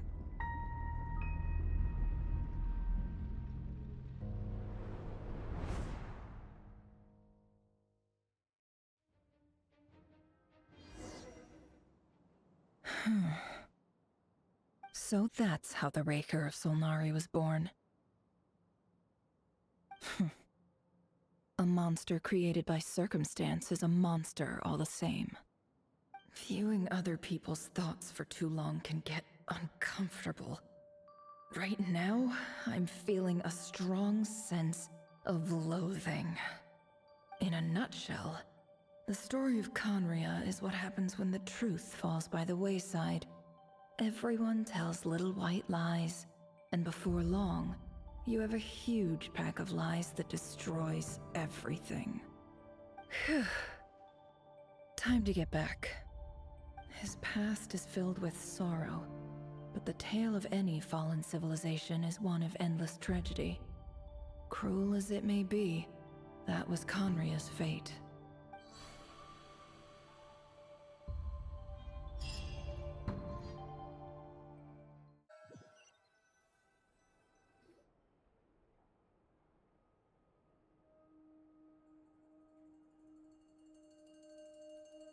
Everyone, I'm back. Can I get a standing ovation? Never! fine. Boss is a pro. Yes, I'm fine. You will have seen the events of Rarir's life through my thoughts. It's now clear that he is just a regular nobody, driven by personal tragedy, as he said himself. I mostly agree. There's only so much we can know about him from his memories alone, but they did give us a clear glimpse into his life in Conria. However, I would not consider Rarir to be a nobody. He was deeply involved in the events of that era. Yet, when the catastrophe of a generation strikes, nobody is safe. Sounds to me like you're speaking in riddles again. Is this you urging me not to abandon the people of Nodcry in their hour of need? That's not what I meant. Although I do hope you choose to remain a part of the plan. Without you, the mission ahead will be all but impossible. Then try to remember that I respond better to the carrot than the stick. And I don't appreciate being bossed around. Now, as for you, Missy, you were excellent. You stuck to the rules of the ceremony and kept your mouth shut the entire time. Bravo. Cool. So, can you fill me in on the deets now? Most of what I saw went right over my head. Patience. You'll hear the whole story, don't you worry. But let's meet up with the others first. It will save me narrating it twice. Yehoda? Yes, boss! Let me get that door for ya. That's more like it. For a moment there, I was worried you'd forgotten about the first clause of your employment contract. Forgive my curiosity, but what does the first clause say? It says I gotta do the annoying stuff that boss is too lazy to do for herself. Like opening the door, pouring the tea, yada yada. Is that right? If something is in the contract, it's because she willingly agreed to it. Rest assured that the Curatorium abides by the very strictest of labor policies. You don't seriously think I'm cruel enough to treat her like my slave? In any case, I've hardly shied away from my share of the work today. Hope I don't catch Flintz and Varka lounging about in their chairs, enjoying a leisurely cup of tea.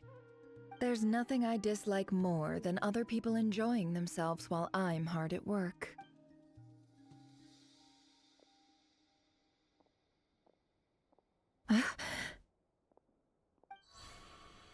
Oh no.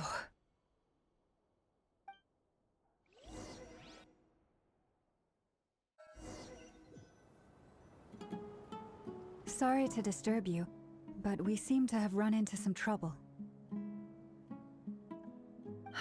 Evidently so. Don't worry, I'm not about to leave you to fend for yourselves. I'm not that kind of boss. And it would go against the Curatorium's labor policy.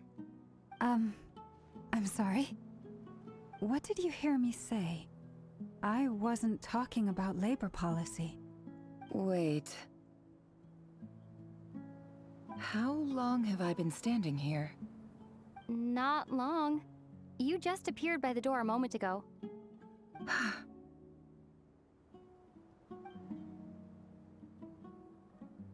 Boss, what's wrong? You look like you've seen a ghost. We've been tricked.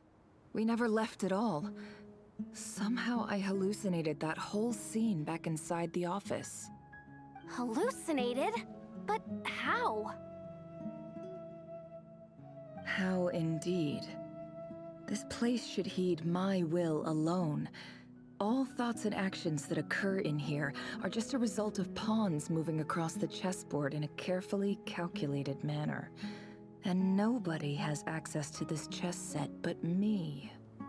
So you control everything in here? More or less. But yes, it's a special technique of mine.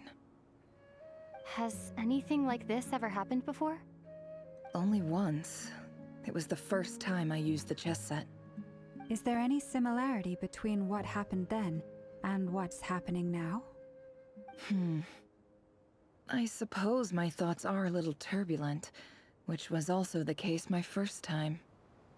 Is there anything I can do to help? The first clause of your contract clearly states that I only need your help with things that I'm too lazy to do myself. Meaning, you're not feeling lazy right now? Meaning, this is not something Yehoda can help with. The chess set is a personal treasure that I alone understand. I must be the one to find our way out of here. Boss, it's fine. Really. Let me do something useful. Oh, listen to you. Whatever would I do without you, Yehoda? What? Really? Yes, really. Where would I ever find another employee as obedient and servile as you? God forbid anything ever happens to you. Oh, okay. Well, anyway, I was thinking of fetching some water. There's gotta be a source around here somewhere. I suggest everyone finds someplace comfortable to take a rest. We gotta conserve our energy. Even though all this chess malarkey doesn't exist in a physical sense, mentally speaking, it's all real. And so is our tiredness and fatigue. You don't want to dismiss mental fatigue. Just because it isn't physical doesn't mean it's any less serious. But anyway, I got your backs, so don't worry about a thing. Don't I have the best employees? Jealous much? If we can find a suitable time, I'd love to borrow Yehoda for a day to help out at the Frost Moon Scions. Would you be amenable to that, Boss Nefer? Oh, Lauma. Have I ever told you just how pretty you are? Beauty runs from the tips of your antlers to the depths of your imagination. Time to rally, everyone. Follow me. As we continue our journey, the same rules will apply. That means stay focused and no talking no matter what we encounter. And don't disturb the chess pieces. You have my word that I will get us all out of here.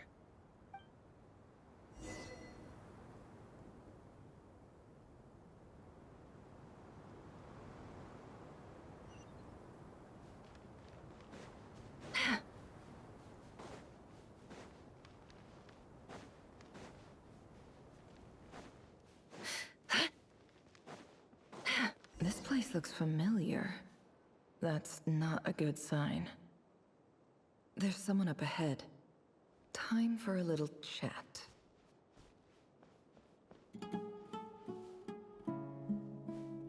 I wasn't expecting visitors at this hour.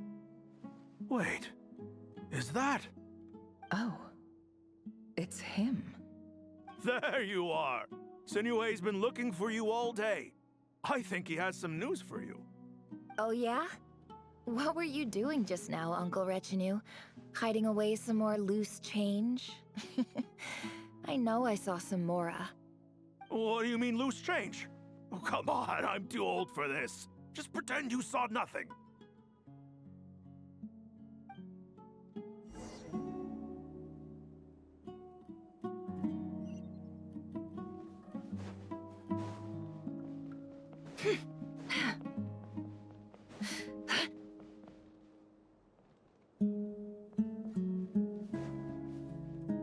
Hey, kid.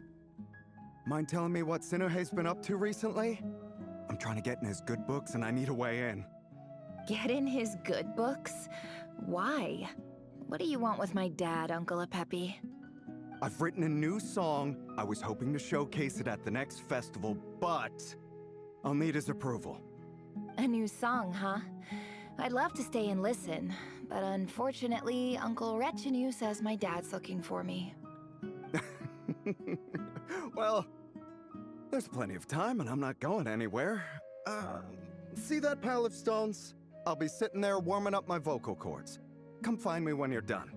Pile of stones. Got it.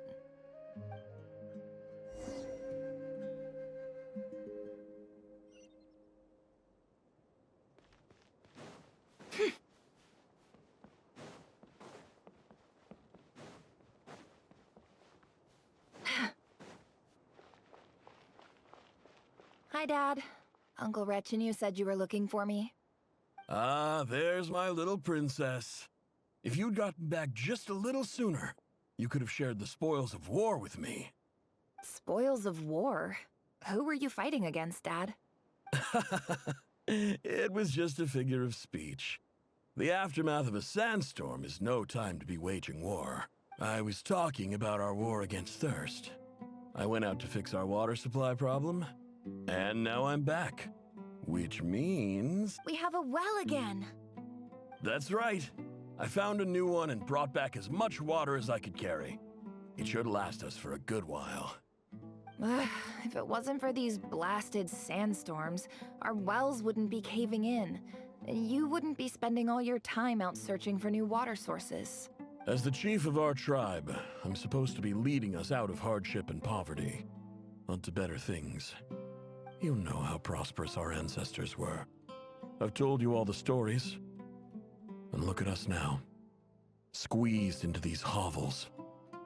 No one would choose this, if it wasn't for the endless wars over the years.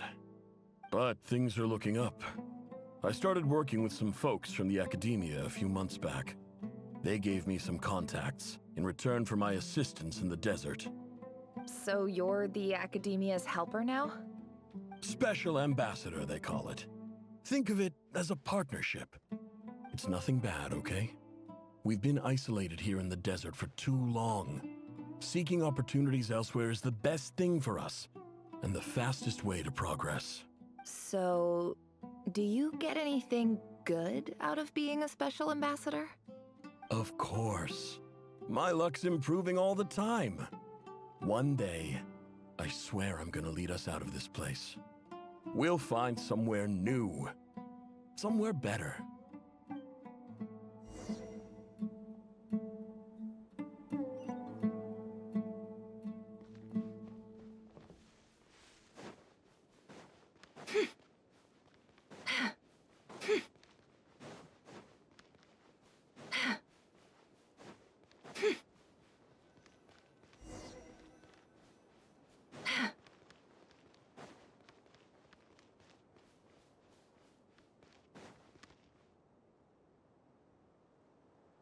That's our well, and you know it. You stole from us. Well, you've gone from chief to thief, and now you have to face the consequences. Did you really think you could take our water without permission and get away with it? You're either brave, stupid, or both. And that special ambassador act? Yeah, nice try. We spoke to the academia. They said it was all news to them. You're a liar and a cheat!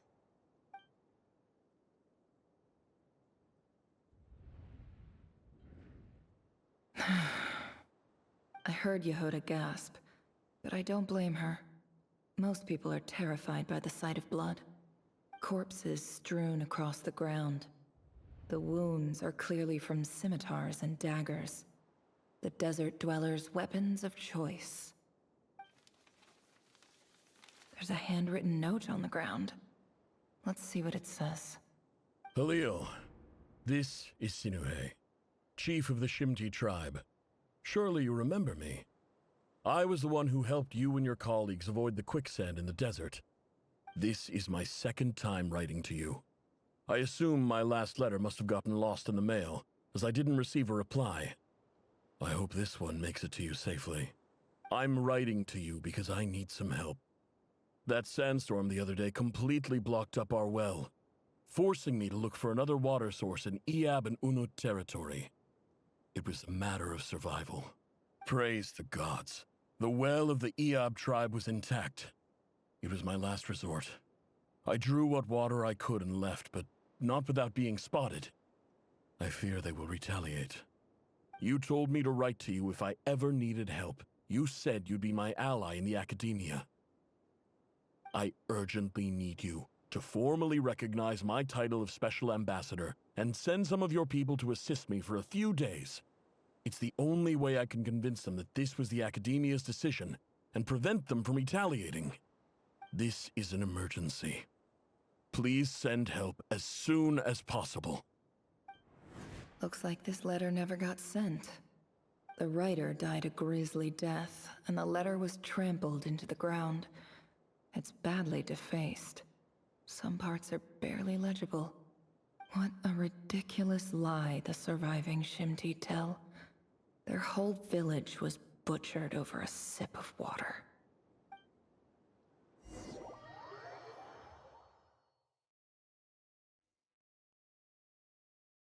Ah, officer.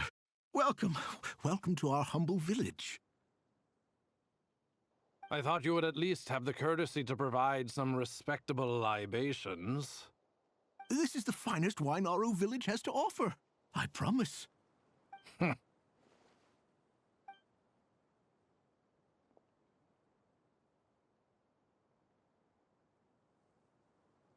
The Academia has agreed to reserve a single space for a candidate from your village. But I remain skeptical of this entire endeavor. I highly doubt anyone in this desert possesses serious academic potential. Please, have faith. If not in us, then in our god. The child we found shows great promise. I beg you, take her away from this place. Give her a chance. Don't let her talent go to waste. I don't recognize her. New arrival? She showed up here a few days ago and we took her in. She's a really bright kid. Please help. I'm begging you. So, where are you from? Nowhere special. Just a sand dune. What about the rest of your family? How many of you are there? Just the one. It's only you? Correct. So, no brothers, no sisters, no mother or father? Any who have slept on a bed of sand, I call my brothers and my sisters. Apart from that, I have no family. All right. Get over here. Sign your name on the form.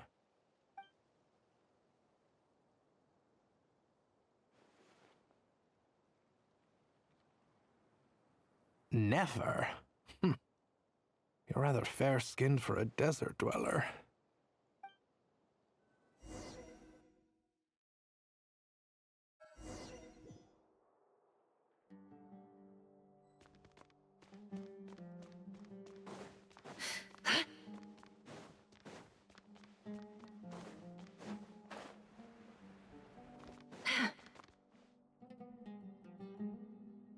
Nefer, this term's assignments have been issued already. Please read through the materials thoroughly, conduct your own additional research, and then write an essay on the topic. Yes, Professor, I'm aware. I just had a couple more questions I wanted to get your perspective on. Oh? Please ask away. Well, I saw the other students' problem sheets, and I couldn't help but notice that my assignment is much easier than theirs. Do you really think I'm a weak student? A weak student? Goodness, no. Quite the opposite. You have a sharp mind. Almost too sharp. I think what you're saying is, a weak student wouldn't have noticed the discrepancy. And if they did, they certainly wouldn't complain about the lighter workload. You see, sharp as they come. You see things the way they are. And I'm sure you know why they're like that. Because of where I come from. Because I'm different. I'm sorry, Nefer. I don't like it any more than you do. It's just... Anyway, you said you had a couple of questions. What's the other one? I wanted to check... If someone sent me a letter to the Academia, where do I go to collect it? Ah, your family wrote to you. Well, as long as they put your name on the envelope, someone should hand it right to you. Not exactly. It's not even a recent letter. I was just curious where the mail would end up if no one collects it. The House of Dana, I expect. I know there's a box for unclaimed mail somewhere in there, probably sitting on a shelf. Whatever you're looking for, that'd be the place to start. Okay, got it. Thank you, Professor. Oh, don't mention it. Honestly, I feel like I failed you. I'm supposed to be your teacher, but I haven't taught you anything. Hey, don't say that. You're a great teacher. and you do your best for all your students. But the rules are the rules. You're not allowed to teach students like me. It's not just the academia either. The whole world bends over backwards for the successful and leaves the losers to suffer and die. Oh, my dear child. Don't tell me you've given up on life already. I haven't. I just think that if you want to make it in this world, you have to find a way to become successful.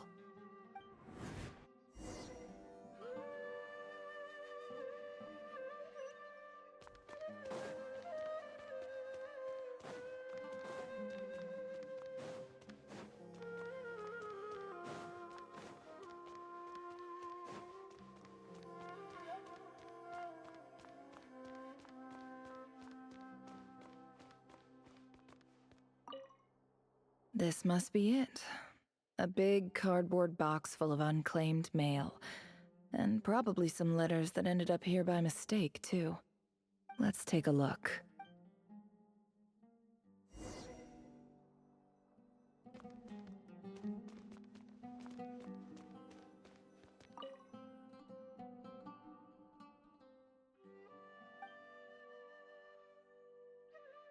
A dilapidation survey from Port Ormos. Looks like it's from a Core of 30 representative. What a strange thought.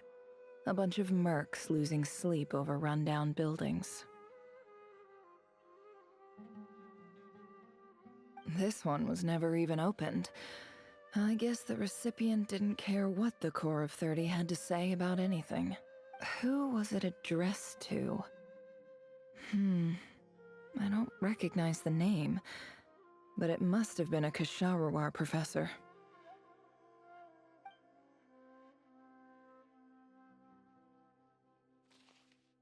This one is addressed to the Immorta Sage. The title is Changes Observed in Satyavada Life Symptoms.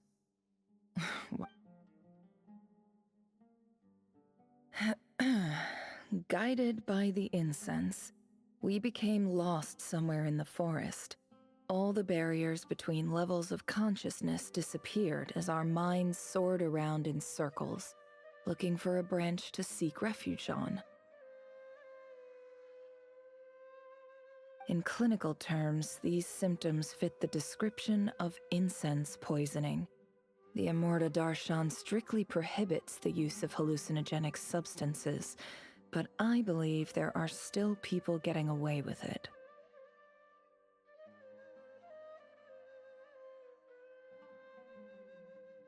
For example, my neighbor who always breaks out into song and dance after using incense.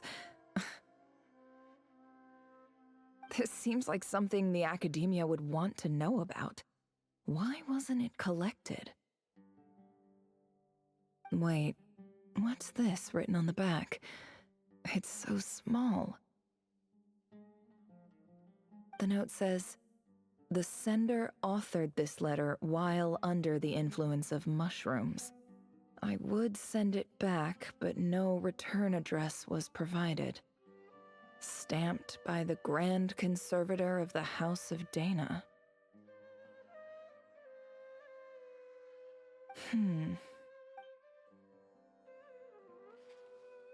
This next one is addressed to Grand Sage Azar. A few words of protest regarding recent changes in Sumeru's educational policy. In recent years, the academia has taken on a small number of students from the desert region, as per the policy to this effect. However, it appears to me that these students have not, in fact, been provided with educational opportunities that are, in any meaningful sense, equal to those enjoyed by their peers. As well as receiving dumbed-down assignments and perfunctory tutoring, they do not even have full access to the Akasha system.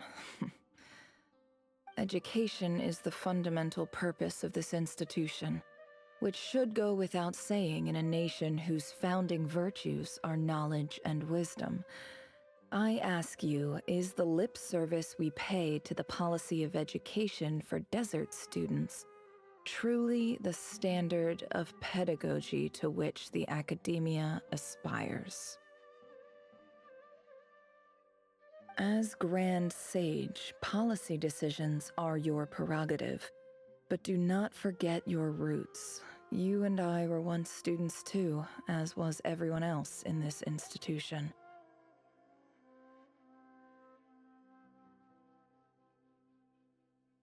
I do hope you will give some serious attention to this matter. I encourage you to discuss issues like this with myself and others, and listen to some alternative opinions. Great letter. Shame it didn't get to where it needed to go. And the sender is... Huh? Sage Cyrus of Spontamod. I didn't realize anyone else even knew how bad students like me have it in this place. So this is where letters from the Sage of Spontamod end up? Nice one, Grand Sage. Really enlightened leadership. Whatever. This isn't what I came here for. Moving on. I'm not exactly holding out hope that a letter sent from the desert would even make it here. But if it did, where else would it end up if not in this box? I can't believe how much discarded mail there is. Must have been years since someone last went through it all. And this is just one box. I don't believe for 1 second that any human being has sat down and read through all the documents in this place. Who has that much free time on their hands?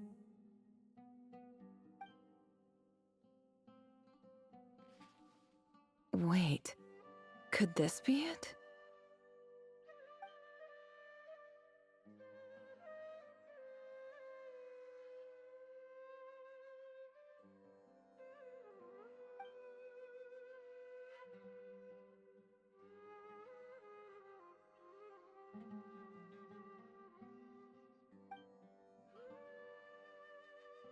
Greetings, Halil.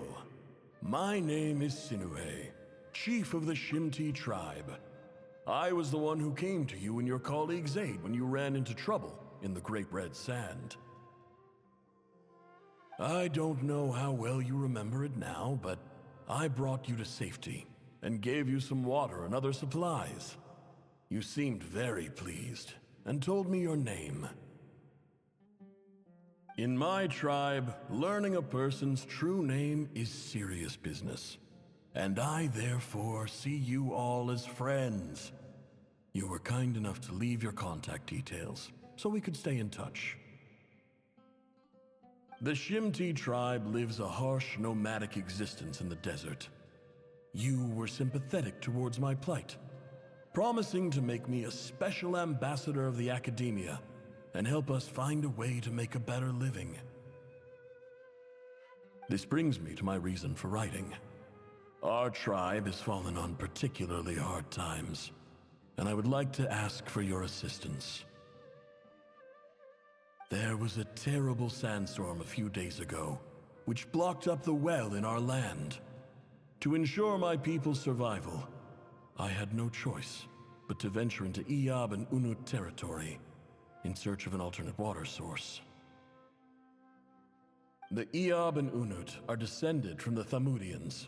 While we trace our ancestry to Tulatala, we worship the Lord of Flowers and have had relatively good relations with our fellow tribes up until now. I found a well belonging to the Iyab tribe. They declined to help us, but I really had no other option. So I took some water to keep me and my tribe alive.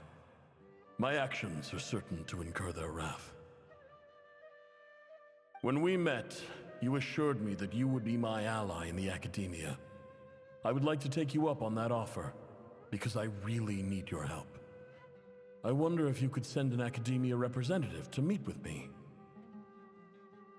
That aside, the last time you were here, You mentioned that the academia had started accepting students from the desert, and I told you a little about my daughter, Nefer. We have next to no resources here in the desert, and my power and influence are limited. Would you consider enrolling my daughter at the academia? She is a smart girl. I know she won't disappoint you. From the outset, the academia never took you seriously. Those things they promised were just empty words. I doubt they even remember the name Sinue. And you were so emphatic that your luck had finally changed for the better. You swore you'd lead us to a better place one day. You spoke with such conviction, like you were the most powerful chief in the whole desert. You liar. You lied about everything. You promised the world and delivered on none of it. And who fell for it? Just me, by the looks of it. Despite your best efforts. Which makes you a pathetic liar. You weren't even any good at it. I think I'll take over from here. Let me show you how it's done.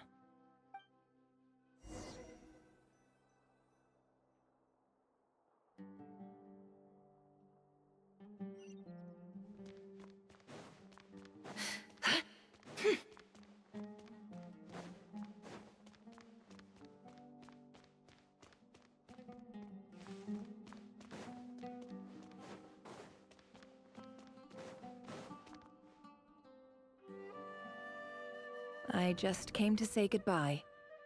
Thanks for everything you've done for me in my time here. Nefer? You packed your bags. Where are you going? I'm quitting. Something's come up in my hometown. Gonna head back and deal with it. Huh? But this was a hard-won opportunity for you. You know that better than I do. It was, but it doesn't matter. I have more important things to deal with, and they can't wait. Oh, and I didn't want to overfill my bags, so I left some incense on your desk.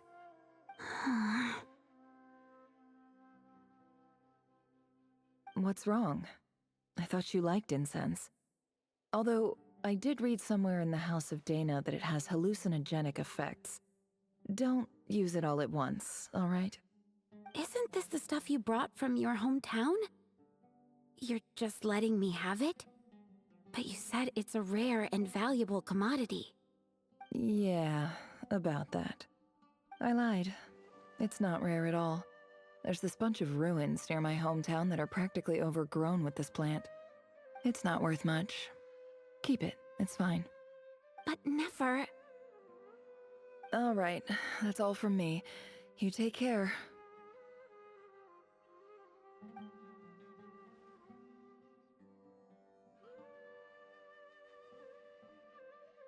Don't forget me, okay? I mean, we're more than just classmates, right? We're friends. Yeah, I'll remember you. I lied again. That incense is worth a fortune, and it's a rare find even in those ruins. And as for remembering her, I have far too much to do when I get back. No time to reminisce. I'll be lucky if I even make it through this alive. But either way, I expect I'll forget you pretty quickly.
It's a pleasure to meet you, Mr. Arif.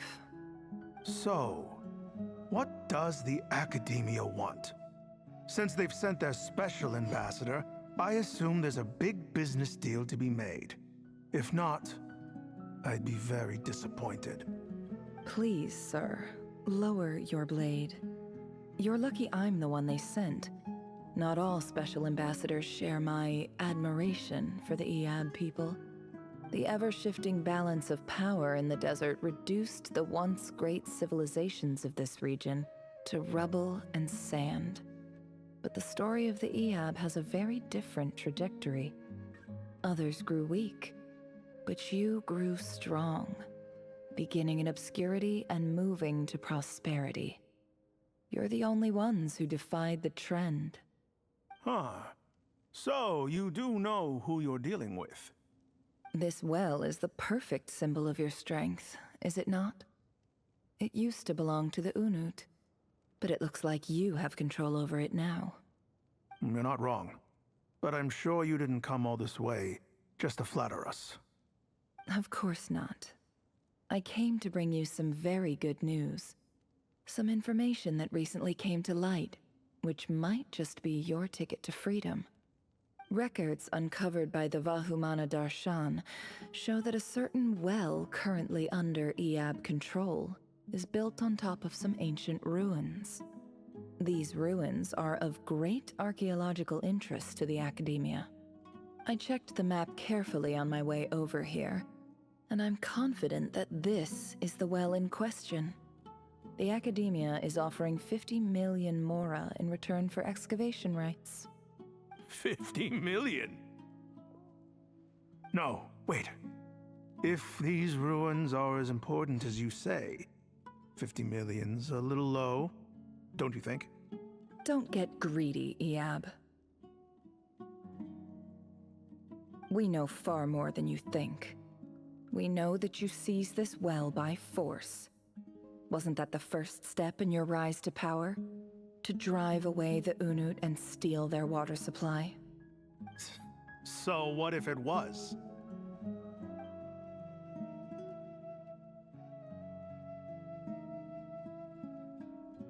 Don't worry. As unscrupulous as it was, it's something we're willing to overlook. The Academia is only interested in dealing with the de facto power holders in the region. I hope I am making myself clear. And I hope your words are the truth. If I find out the Academia is trying to play me, I'll hunt down every one of your people and make you watch as I cut their heads off one by one. I assure you, Chief, that would not be in your long-term interests. You don't want to make an enemy of the Academia. You see how I'm dressed, don't you? I appreciate that you've never been to the rainforest, but surely even you recognize an ambassador's attire when you see it. And what does a barbarian like you have to lose anyway? You really think the Sumeru Academia would bother to come all this way just to lie to you? We have more important things to worry about. All right, I take your point. The Academia is the highest authority in the land. I'm sure you're trustworthy people. In that case, we have a deal. We will sell you the excavation rights. I'd like to thank you, Ambassador. This is good news indeed. Excellent news. In fact, it calls for a celebration. Would you do us the honor of staying a while and enjoying some Eab hospitality? Gladly. I am partial to wine myself, and I trust you are as well. So let's indulge in a few drinks together, in celebration of this momentous occasion.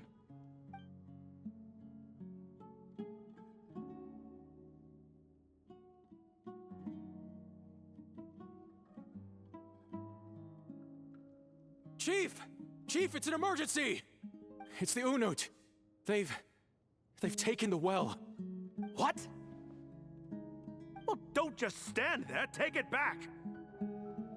Yes, Chief. I have every confidence in the Eab's military superiority, and yet... Well, what is it? The Unut's response was alarmingly fast. The day after we reach a deal, they seize the well. This can't be a coincidence. Perhaps there is a traitor in your midst. I don't think so. I am obliged to remind you, Chief, that the Academia will only deal with the de facto power holders. If you cannot regain control over the well, I'm afraid you won't see a single mora of that 50 million. No! Please, Ambassador, just give me some time. I swear the Unut will not get away with this. That well is ours, and so is the mora. Glad to hear it. I will wait here for an update. If there is a traitor, I will find them. In the meantime, make yourself at home. I'll report back as soon as I have an update. Much obliged. Wow. All it took was a few words and I've got him wrapped around my finger. What an amazing feeling. So, in summary, Ambassador, the Academia would rather negotiate with our tribe instead of the Eab, yes? The Eab are ruthless murderers who don't listen to reason. And now they have the gall to interfere in our research projects in the desert region. So let me ask you, Chief. If you were the Academia, what would you do? Kill them all, of course. Precisely. The Academia does not tolerate those who stand in our way. The Eab have held back our academic pursuits for too long, and our patience is wearing thin. At the same time, there is simply no way that the Academia can be seen to be intervening in desert affairs. I'm sure you understand where I'm coming from. We have our own rules out here. If the rainforest dwellers raised arms against a desert tribe, you'd start a bloody war. Right. We can't confront them ourselves, but we can support their enemies. The Unut have always had strained relations with the Eab, which makes you our natural allies. Natural allies. Weren't the Eab your allies once? You were quick to send them after us to protect your interests back when we stole that water. And now look at you. You're at each other's throats. Let me be clear. The Academia wishes to collaborate with the legally recognized rulers of the desert in this matter. We are asking for excavation rights to that well, and our offer is 50 million mora. Say no more. I believe we have an understanding. Good. Then I suggest you get to work. Get us access to that well, and the mora's yours. You see, Dad? Lying is easy when you know how. People will believe anything.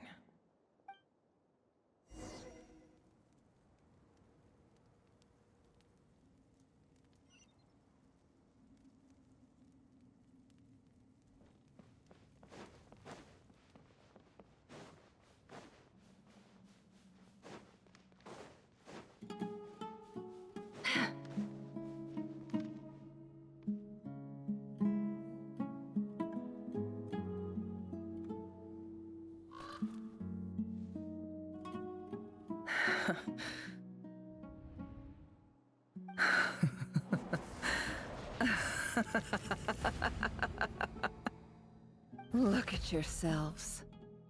You may be vile, savage monsters, but your butchered bodies bleed like any others. You're no different.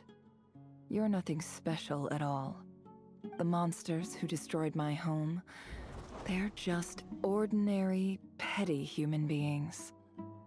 What a joke. I think we're even now. Maybe I've even done the desert a favor. It's a better place without all these people around. Oh, Sinuhe, my gullible fool of a father. Perhaps if you'd been as ruthless as I was today, our tribespeople would still be alive. In this dog-eat-dog world, a chief needs to be tough to survive. But you couldn't do what had to be done. So I did it for you. Nefer, it's okay. All of this is in the past now. I believe I remember you promising to remain silent. Yeah, but even so... Yehoda, is there anything you can do to ease the tension?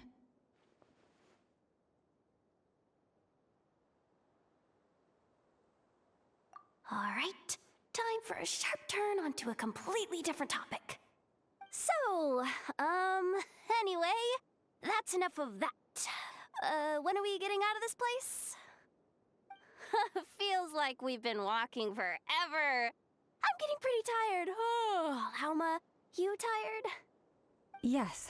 If we can find somewhere to sit down, I could certainly do with a rest. It's not far now. There should be a temple just up ahead.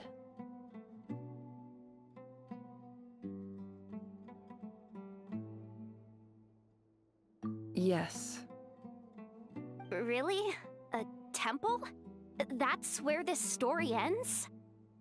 I guess that's how things go in the desert.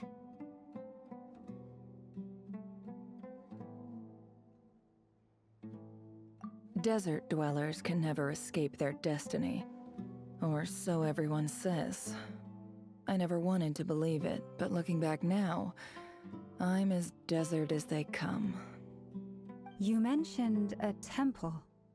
What's waiting for us there?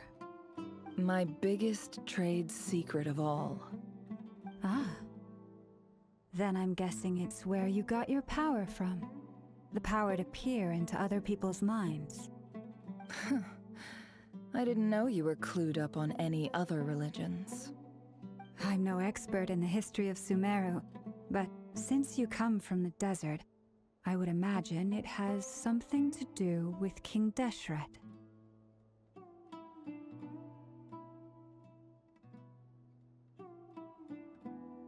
Sounds impressive.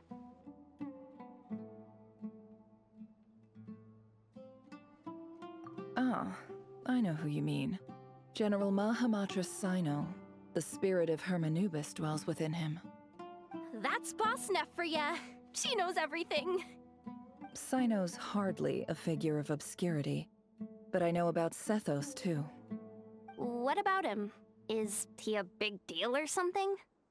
Well, he's not a small deal, let's put it that way. Please, this is the bare-bone basics. Save the flattery. Thanks for your patience, everyone. I'm sure it's been a lot to take in. With any luck, that's our exit just up ahead.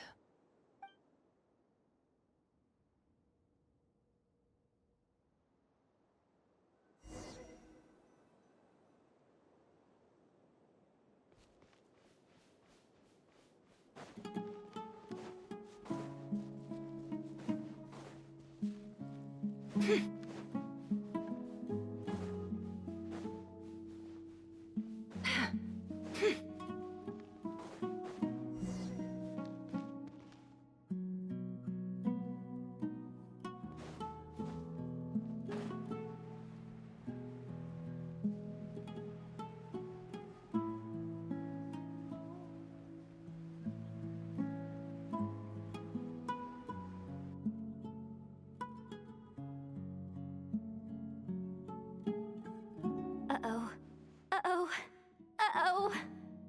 I'm totally out of my depth here. I don't have anything to add about any of this stuff. Like, look at that statue, for instance. I want to do the whole name-dropping, this girl knows her stuff thing too, but I've never seen anything like it before. A statue with the head of a bird. That's Thoth, the Ibis King, one of the 7 pillars of King Deshret. The legends say that he, the Crocodile King, and the Goat King were the 3 retainers of King Deshret. Let's take a look.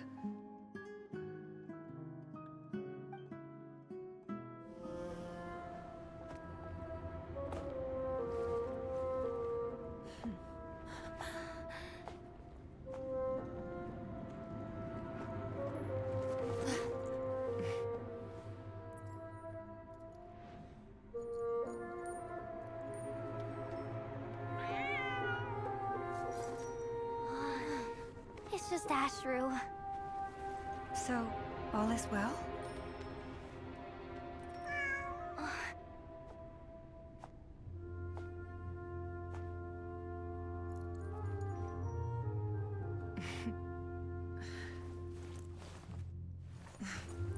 Typically speaking, at this point, the world disintegrates.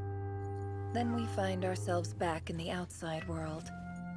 Besides, these are my memories. There's nothing to fear. You're sure? Of course. It's almost over.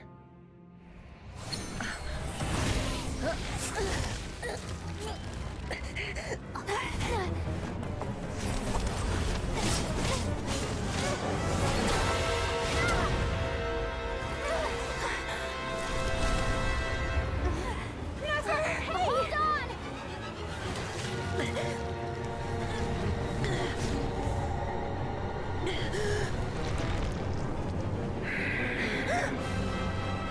Knowing too much is always a death sentence.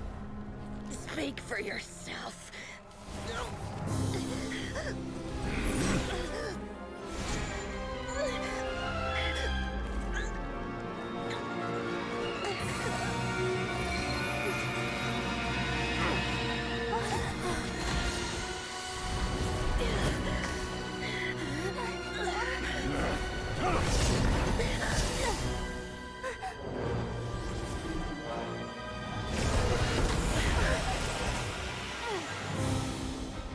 How repulsive.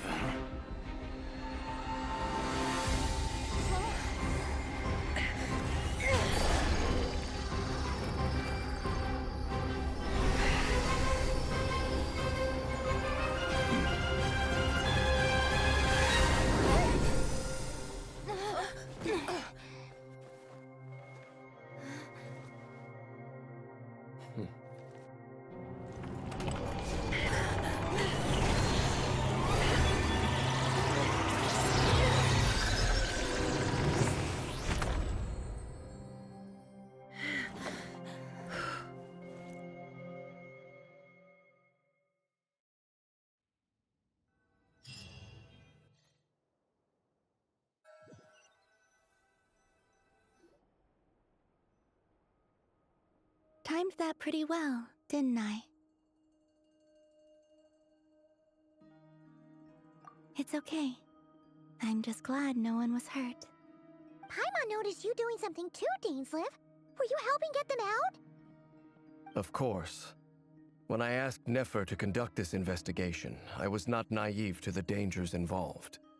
I had a duty to ensure your safety. Good to know your sense of justice is still intact after all these years.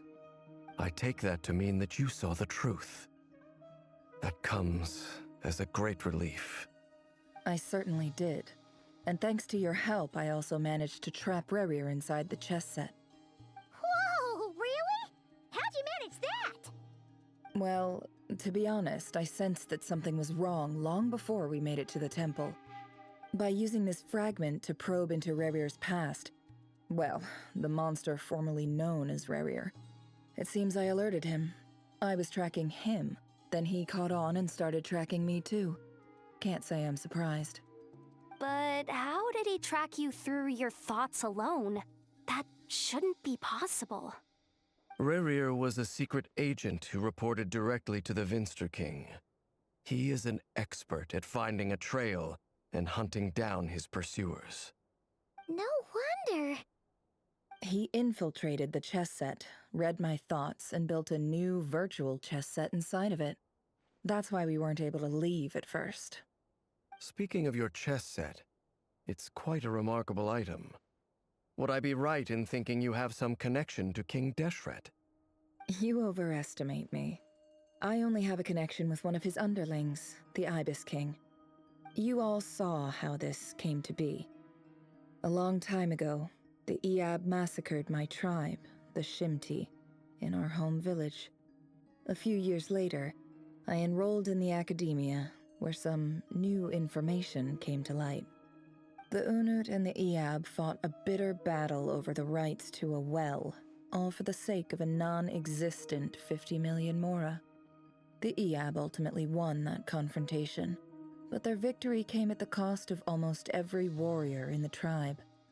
The final blow to the Eab came at the victory feast, when an Unut assassin beheaded their chief right before my eyes. The remaining Eab fled and have been scattered to the winds ever since. Having gotten my revenge, I returned to my hometown, where to my surprise, the nearby temple was still standing. There it was, seemingly immune to the relentless hostility of the desert, while my tribal home lay in ruins. As I stood there gazing at the temple, I noticed a cat just outside. This cat, as it turned out, was home to the spirit of the Ibis King. He led me to a gate deep inside the temple, and there he made a deal with me. This chess set is my gift from the Ibis King. The chessboard within is made to the same specifications as the one in the mausoleum of King Deshret, and represents his power of piercing analysis. With this chessboard in its container, I gained a certain ability to perceive hidden secrets. Now, you could conclude that the Ibis King simply wanted to give the people of this world the power to seek the truth, but I don't believe that's the full story. Every god plays favorites. Their hearts are as fickle as any human's, full of secrets, perversions, egotistical tendencies. But precious few gods are willing to admit this. It is the same with all powerful forces, including fate itself. Their gaze falls preferentially upon a select few. As you rightly point out, this is an act of favoritism. If you're alluding to the Abyss, then yes, I agree. Gather the others. It's time to share everything I've learned.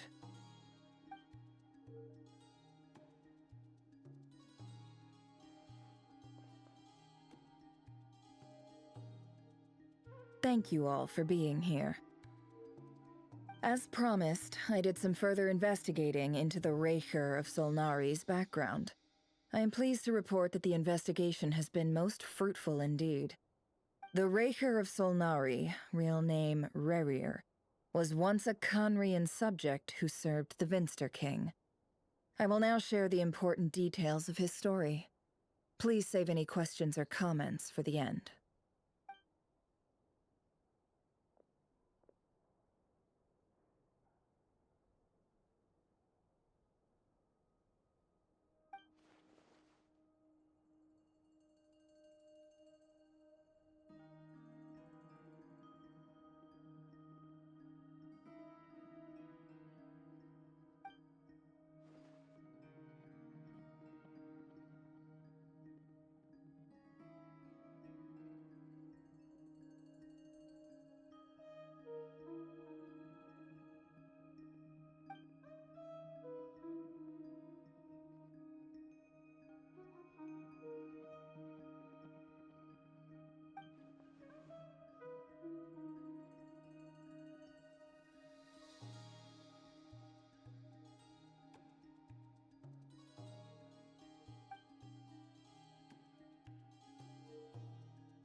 So that's why he's so obsessed with the moon. A tragic tale, to be sure. But it does not excuse his many transgressions. No matter how much Rerir suffered in the past, the fact remains that he is what we know today as the Wild Hunt, wreaking havoc upon innocent lives in Notcry. He becomes more dangerous with each passing day. If left unchecked, it is simply a matter of time before all of Tevat suffers the consequences. This is a threat that the Knights of Favonius cannot ignore. A question for Miss Columbina. Forgive me if this is presumptuous, but have you ever seen the spatial gateway that appeared in Rerir's memory? Never. But I have heard stories of something called the Moon Gate, and this seems to fit the description. Miss Lauma, any thoughts on this? In the lore of the Frost Moon Scions, the moon is believed to hold many secrets. Some sources speak of ancient knowledge, others of a gateway to the unknown. The term Moongate is one I have heard before, but as is the case with all of our legends, there are no records of any first-hand witnesses. We cannot know whether it truly exists. Then back to Miss Columbina. As a moon goddess yourself, do you have some idea of where the Moongate leads to? Not at this stage, sorry. I do hold the power of the Frost Moon, and my strength is recovering well. I can sense that the gate would open at my command, but... But there's more to the power of the Frost Moon than that? Yes. A moon goddess has the right to open the moon gate, since it is a path to the moon. But as Nefer mentioned, holding open a spatial gateway takes a huge amount of power. And right now, I need to conserve my energy to fight the Rayhir of Solnari. I'm afraid this is one mystery we may have to leave unsolved for now. I agree. Better to save your strength. But if you'll humor me for a moment, I have a bold conjecture of my own regarding the world beyond the gateway. I highly suspect that neither Tholindis nor Harir made it through unscathed. The evidence pointing to this is the fact that the Rayhir of Solnari exists in the form of countless fragments. With the abyssal power he wields, no ordinary foe can touch him, let alone tear him to shreds. And yet, the Wild Hunt proliferates wherever his scattered fragments lie, drawing hordes of monsters to many different locations across the land. So your theory is that Rerir was physically torn to shreds by some powerful force? Hence, why the Wild Hunt is a distributed phenomenon, rather than a unified one? Makes sense to me. Explains why the Wild Hunt is so pervasive, and why he's been trying to piece himself back together. He was whole to begin with, and he wants to be whole again. Without the power of the Abyss on his side, he almost certainly would have perished the moment he was torn apart.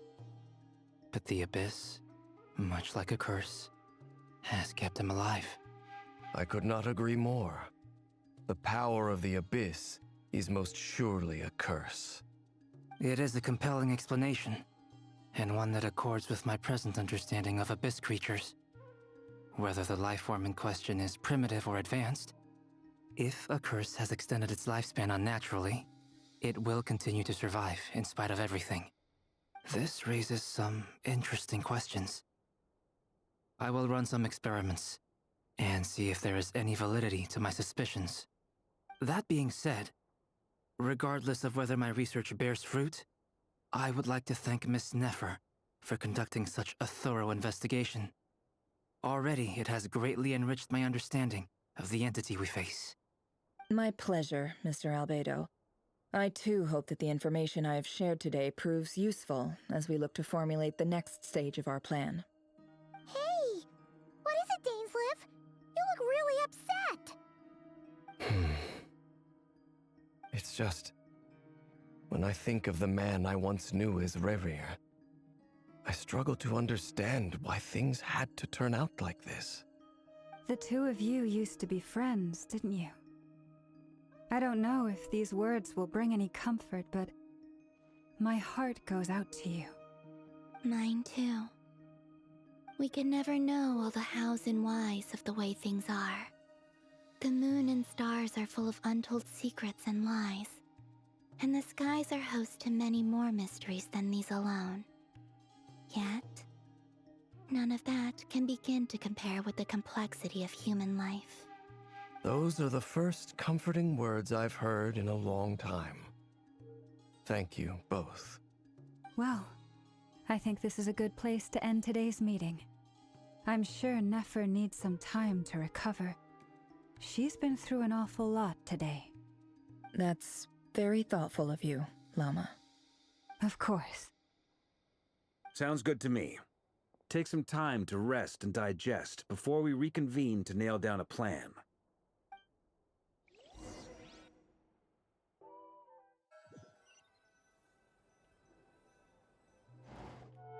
Hey, is this a bad time?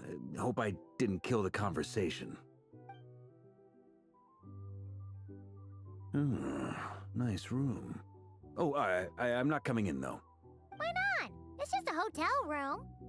If it's all the same, I'll just stay out here. I might not look the part, but I'm technically a knight. Barging into people's private quarters isn't the kind of thing we do.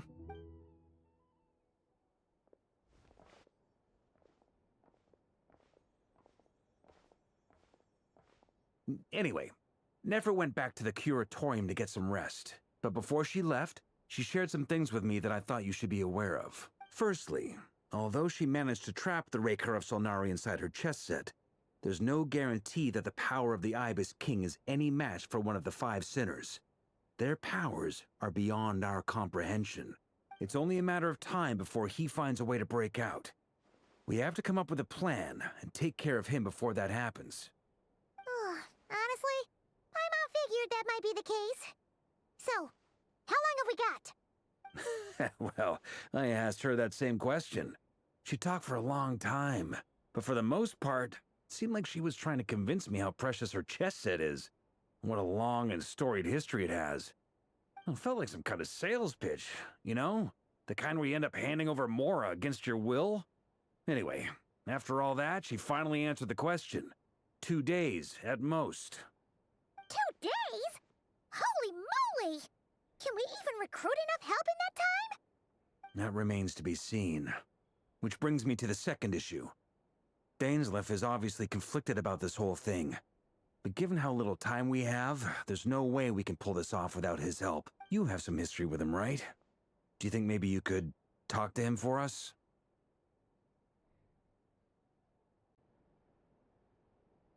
Great. I appreciate it. All right, on to item 3. So, Albedo, Durin, and I put our heads together and came up with a plan. Can't promise it's gonna work yet, but at least it's a start. We figured we'd bounce the idea off you first. We'll explore it further once everyone's recovered. Oh, Paimon's dying to hear this. All right, so here's what we're thinking.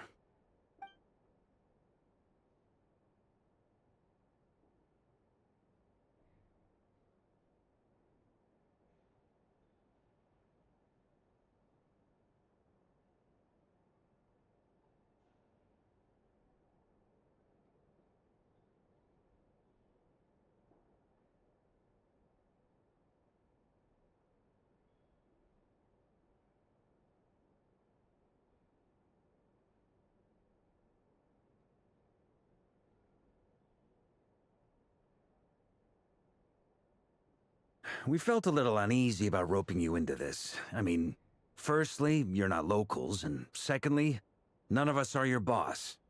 You're well within your rights to refuse if you so choose. Roping us in? Why would you even say that? We know the stakes here. It's all of us against the Rayher of Solnari, or none of us stand a chance. I choose my words very intentionally, I'll have you know.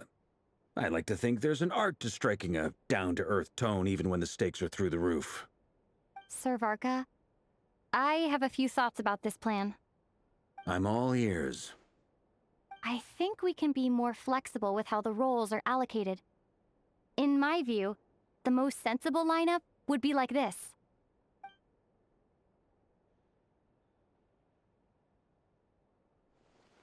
I see your point, yeah.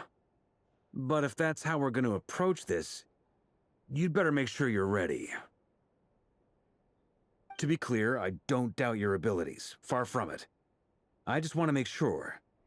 Are you really willing to take all this on? I want to do everything within my power. The Rayher of Solnari is a truly fearsome opponent, and if I do my part, it'll greatly reduce the risk for everyone else involved. Well, that tracks with what I've heard. Jean's mentioned in her letters that you're so diligent it's almost abnormal. As in, most people weigh up the risks and rewards in situations like this. But you seem to just march towards danger without a moment's hesitation. Of course, everyone appreciates a fearless pioneer. But all that aside, I'm the Grand Master of the Knights of Favonius, and you're our honorary knight. I want to make sure your courage doesn't come at the expense of your safety. Thank you, Sir Varka. I should be the one thanking you. It means a lot to have you on board. I'll give some serious thought to your suggestions.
This is a thorough plan, but I do have one last question before we take action. How can we be sure that our enemy won't leave the designated area?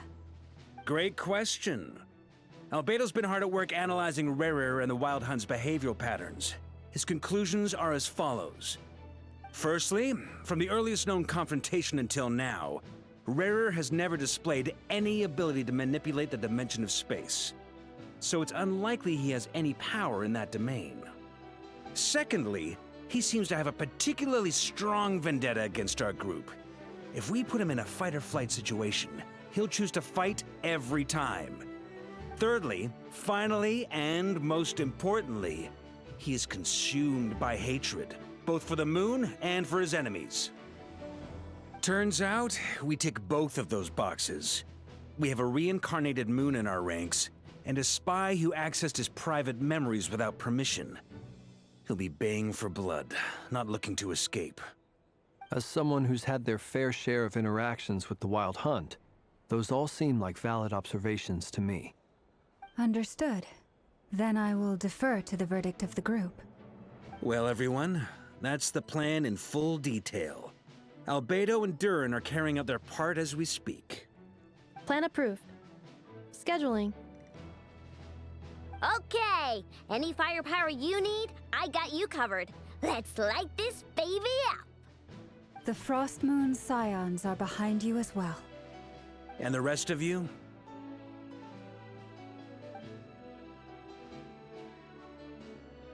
No objections? All right, then it's settled. This is the plan we're going with. Next up, an old tradition of mine. Anyone who wants to back out, now's your chance. Wait, we can still back out of this? Everyone says things they regret, right? I don't want anyone feeling trapped because their mouth said yes before their brain had time to think things through. A very people-first approach. I hear that's common practice in the Knights of Favonius. Heh. Who'd you hear it from? Diluc? Shh. We don't use people's real names at work. This contact will be known only as Owl, please and thank you.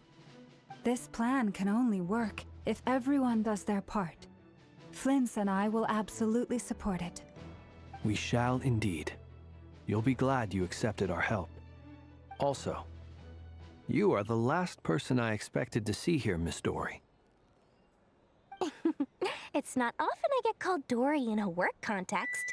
My peers usually call me Lord Sangamabe. So, the longer your name, the higher your net worth. Is that the idea here? In that case, Mr. Flint's here must be worth a fortune. That's right, I know your full name. It's... The walls are thin here. I'd appreciate you keeping that a secret. Okay, fine. I'm actually only here as a favor for someone else. Do you have any idea how much it would cost to hire me otherwise? Whoa! Does this mean someone out there actually has the power to boss Dory around? It most certainly does not. We have a long-standing and mutually beneficial business partnership. She's actually the mom of a friend of yours. Said mom supplied me with a great little trinket, but now that lady's ruined everything. If I don't start building a little goodwill now, my whole business in Notcry is gonna go down the drain! Okay. So what exactly is so special about this pendant? It's a lucky charm that a great mage made for me. We have a business relationship, and she was worried that something bad might happen to me. So, she wanted me to have something that can store power to protect myself with. I finally got it all fully charged up with Kovaki, and then never went and used it all up at once! Never lost so big in my life! You're right. It was all my fault. I didn't mean to drain all the Kuvaki in the pendant, but I'll make it up to you. You will? Well, in that case, how about you give me your chess set, and we call it even? I knew you'd say that. Well, it's yours if you want it. In fact, take it now, and I'll even throw in a free Raker of Solnari. Deal? You're putting me in a difficult position here. It's a very useful thing to have around, but I have a funny feeling it won't be around much longer. I guess we'll see in a couple of days. Looks like bankruptcy for me. Hey, don't be so pessimistic. See this through and you never know. You might find a new business opportunity on the other side.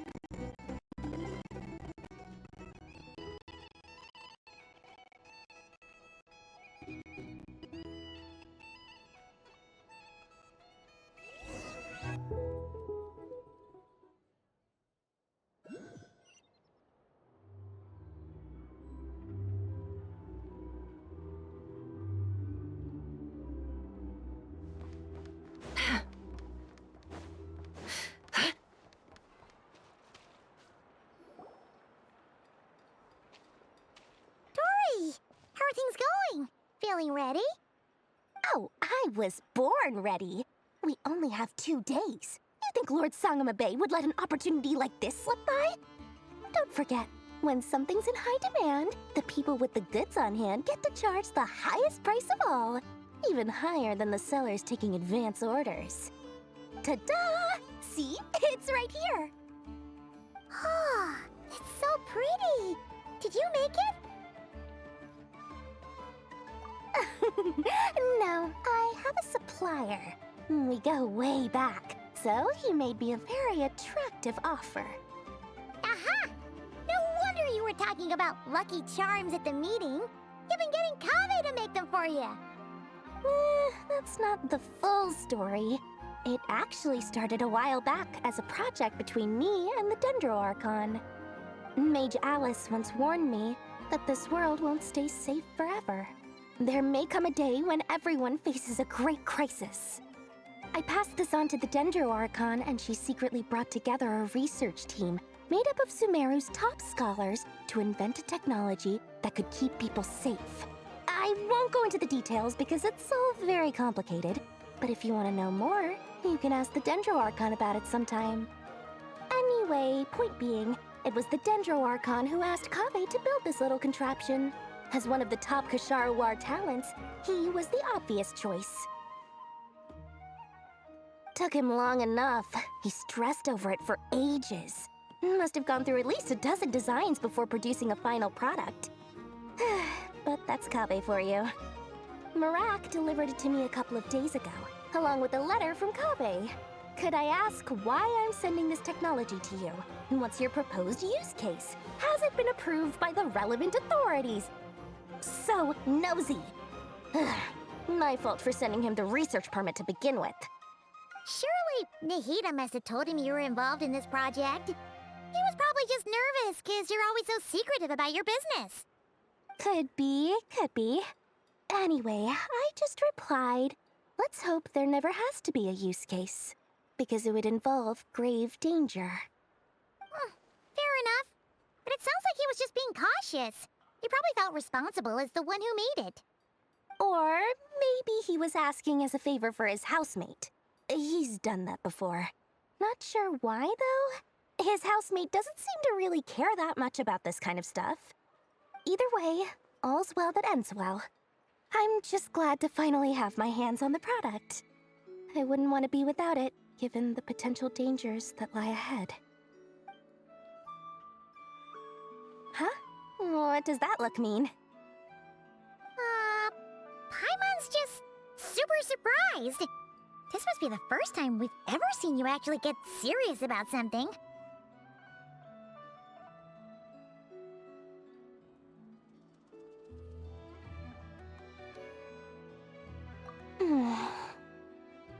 Well, a long time ago, I made a promise to myself.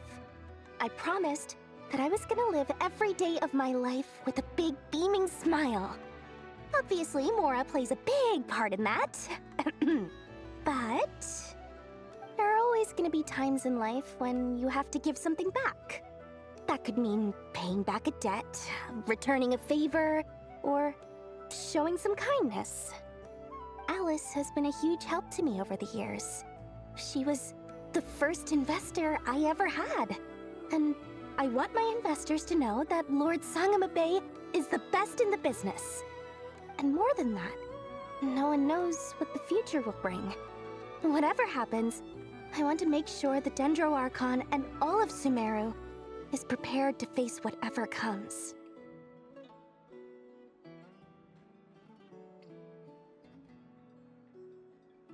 Oh, that? I was just making sure Nefer and I are square. Don't be thinking it was some sort of benevolent act. I'm no saint, so don't treat me like something I'm not. My priority is doing the business that I want to do, so long as my conscience lets me, but it usually does. That's the Lord Sangamabe business model. All right, if you say so. I do say so, and that's the whole point. I'm a businesswoman. Don't go trying to figure out what kind of person I am. You'll exhaust yourself. Much easier for everyone involved if you just take my word for it. Oh, and could you two help me get this stuff where it needs to be? Thanks so much. You're my favorite assistants.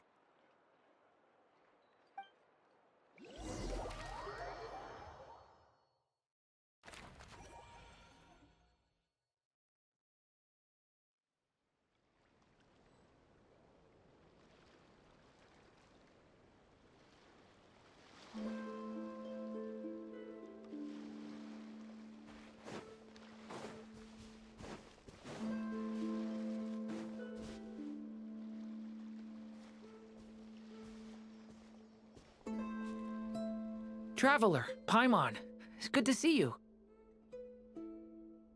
Everything going smoothly over here? Sort of. As you're probably aware, Varka, Diren, and I captured some abyssal creatures from the Wild Hunt. Per the plan, we dissected and analyzed some samples of these creatures. The process went very smoothly. The findings, however, come with some troubling implications. What? You can actually dissect the Wild Hunt? That depends on your definition of Wild Hunt and dissection. Harmless, lifeless. These words are accurate descriptions. The Wild Hunt is an interesting phenomenon. In and of itself, it doesn't seem to possess anything akin to a human personality. But taken as a collective, the medium through which the Wild Hunt is summoned does appear to have a soul. Master griped a lot about the wise Horoptatyr, and seemed somewhat fascinated with the Faustsert Elegy. But she barely mentioned Rerir at all. I don't think that was because of his lower social standing, though.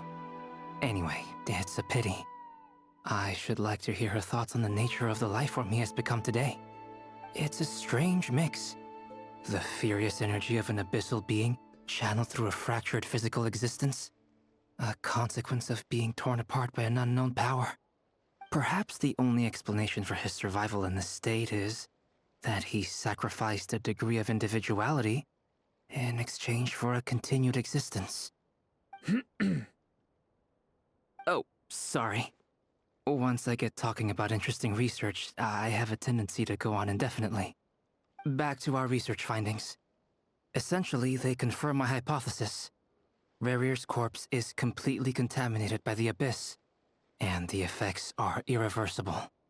You could think of this as Rerir in mutated form. But in my view, even that would be inaccurate. In reality, his whole being has been consumed by the Abyss.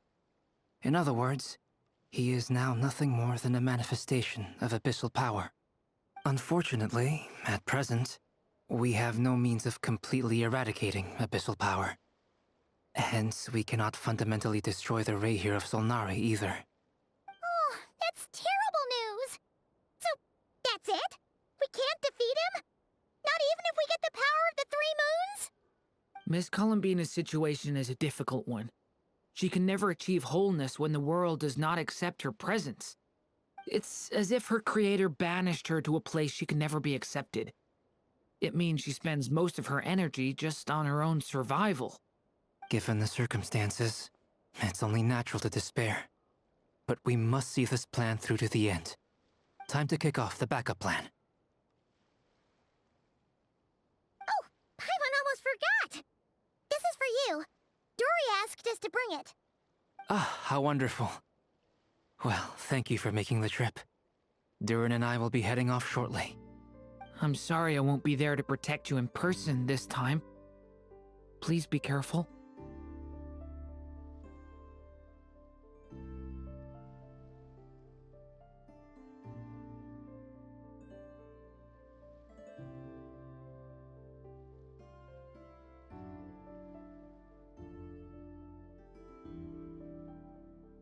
All right then. Stay safe.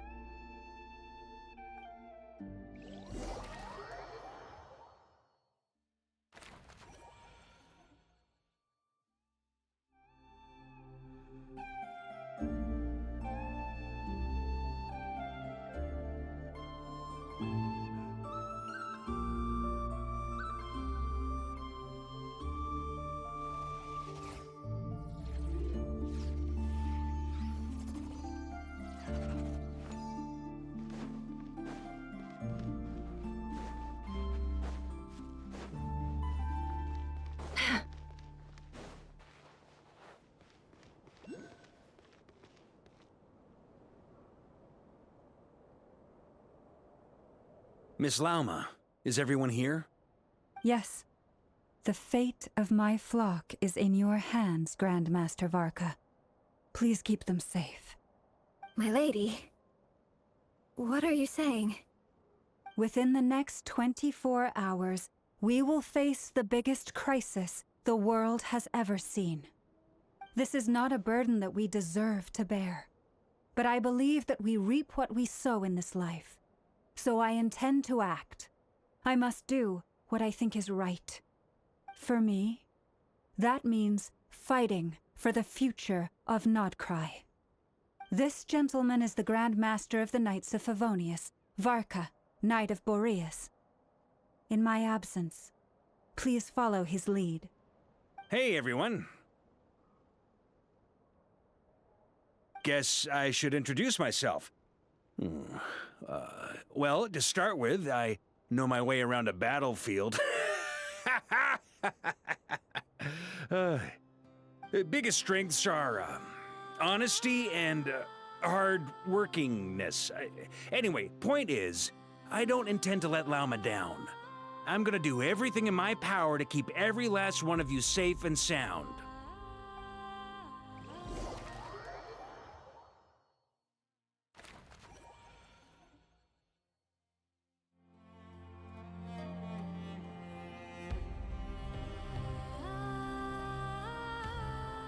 Don't trust your eyes uncritically. People only see what they want to, so don't be your own fool.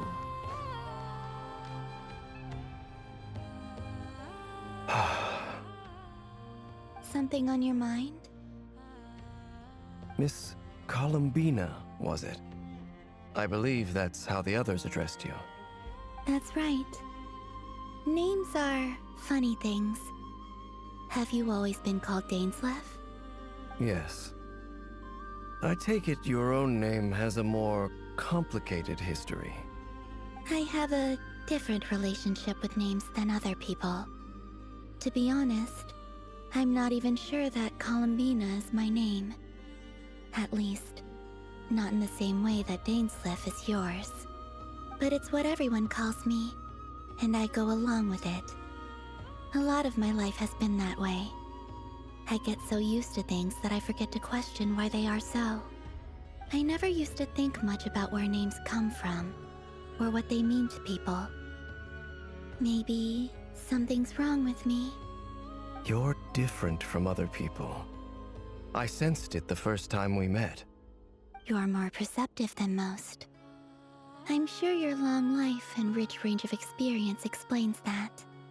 Do you ever find yourself missing Conria, Mr. Dainsleif? Difficult to answer. I have dreamed of the past many, many times. Sometimes I'm fighting tooth and nail. Other times I'm lying on the ground, defeated. I don't recall any happy moments from that time. It has been too long. Is that because hatred survives longer than love and affection? That would not be for me to say. I make no excuses for the grudges I bear. But whatever the reason, I remember little that was beautiful or sentimental. Thank you for your help with the Rerir situation. Without your efforts, I never could have learned the hidden truth of his story. You're welcome. I know he's your friend. Friend? He betrayed me. And I never really understood what he was going through in life. Some friendship, that is. Okay. So, do you plan to fight him with us? You see, you're torn. Now you know what really happened. You see the things he's done in a new light. I need some time. Of course. I completely understand. Anyone else in your position would feel conflicted too. Actually, I went through something similar myself recently. Something happened that changed my perspective on a situation. A situation I took for granted at the time, but now I feel very grateful for it. You mean the Harbingers who still support you, even though you've left the Fatui? Yes. I always thought they were only helping me because Harbingers are forced to work together. But then I abandoned them. A warrant was even put out for my arrest. And even now, they still support me. Which means I was wrong about them all along. Clearly, they view you as a friend. I feel a little guilty now. I regret not seeing her help for what it was, and not treasuring it. I see the guilt that you're feeling now, because I feel it too. Hopefully, talking about it will do us both some good. Have you noticed that the Traveler and Paimon are over there? I think they've been listening. Huh. Shall we say hello? Sure. Hello. Ah! They caught us!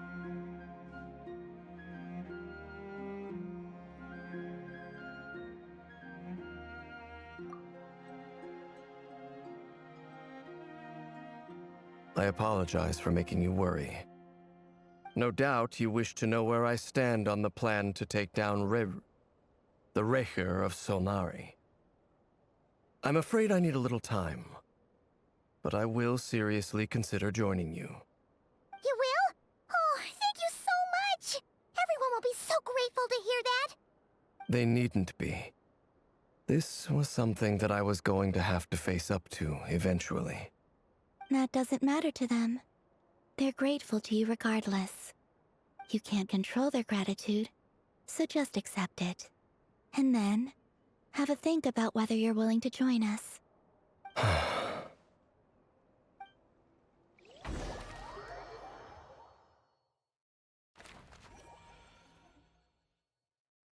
It's nearly showtime! Let's go rendezvous with the others. You know the place.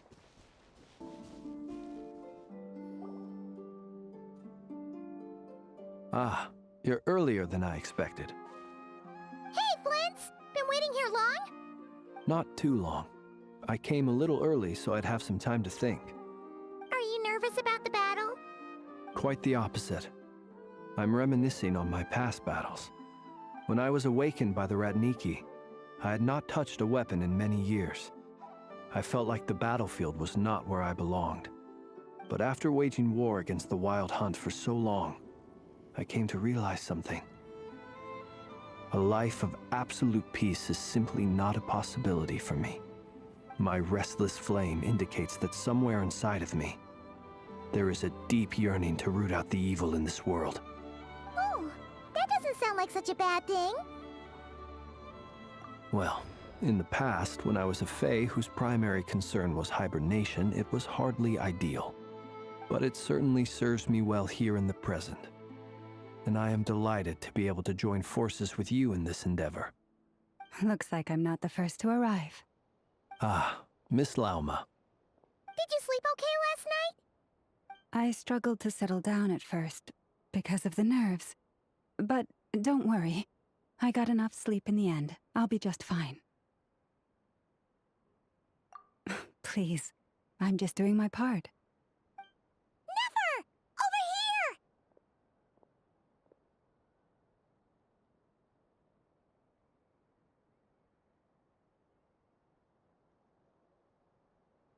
here! Aino asked me to relay a message. She said Anefa will be on high alert and keep a close watch over all secondary districts where defense is required, providing support as necessary. Meanwhile, Aino herself will provide range support to us directly, using her latest invention. Excellent. My thanks to all involved. The chess set's looking a little unstable. It won't hold him much longer. We should be prepared to engage at a moment's notice. No sense sitting around waiting. Let's make the first move while we still have the option. I agree. Paimon, find a safe hiding place. Got it! Be careful, Traveler! I will.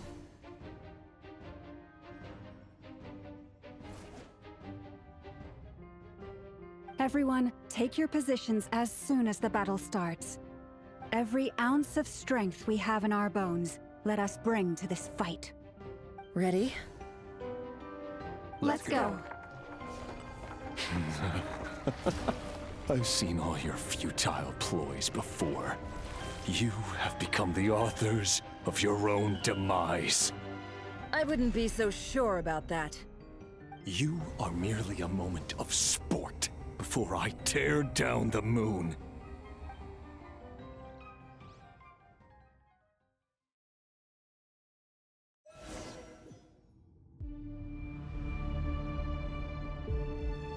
Stay on your toes.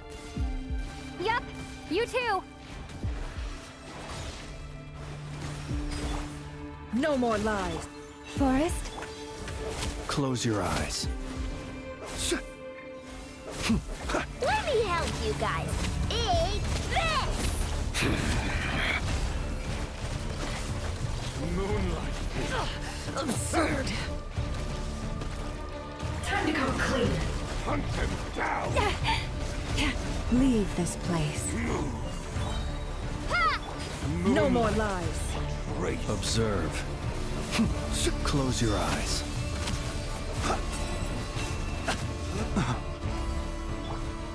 The deception ends here. Hunt him By down. the frost moon of old. It all adds up. Great.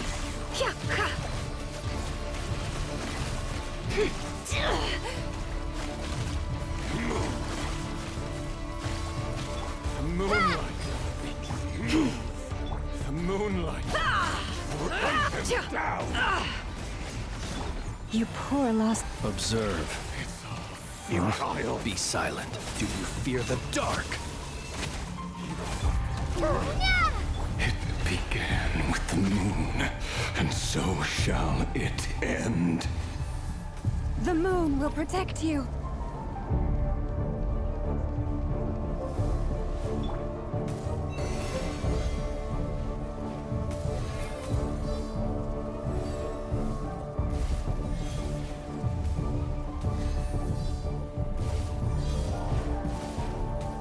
Forest, protect us.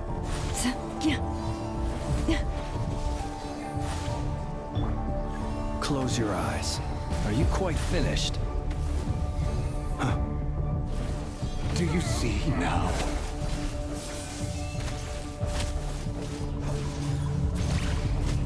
Fenifamir, when will it be as you foretold?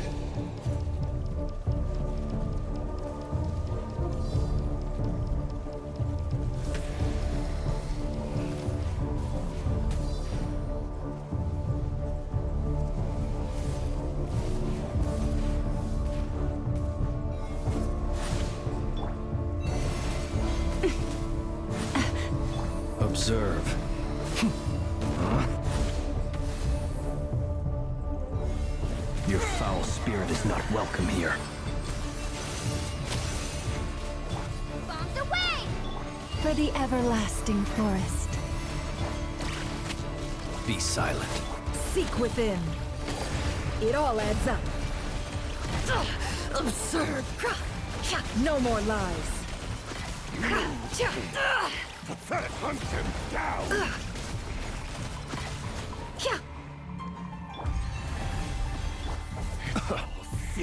Close him down!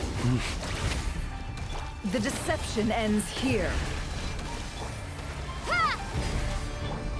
With one heart, we... It all adds up.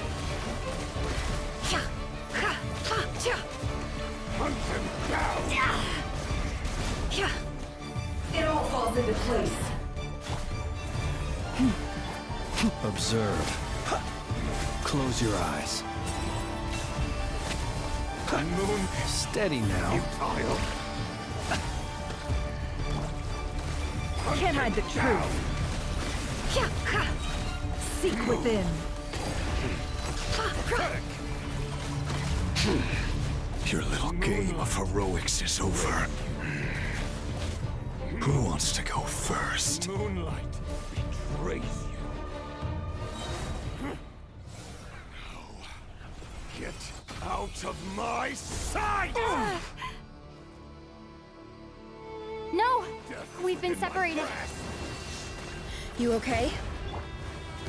Nefer, where are the others? Stuck outside the barrier. I guess he really doesn't like us.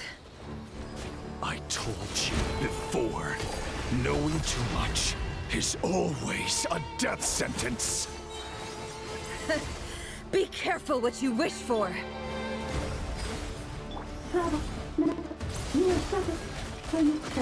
Lauma! Can you hear me? Hold on, wait. Silence. Run. Hide. Voices are gone. But at least I know they're still there. I need to focus. Stick to the plan. Remember my most important task. Just keep stalling him. If I can stall him for long enough, the moment will come.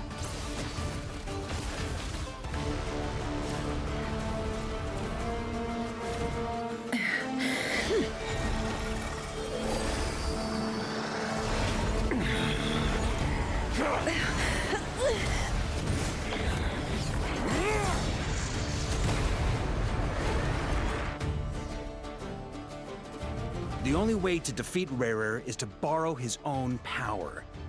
That means Columbina will have to disappear while you two bear the brunt of his attacks. You have to hold on. Find a way to keep him focused on killing the two of you.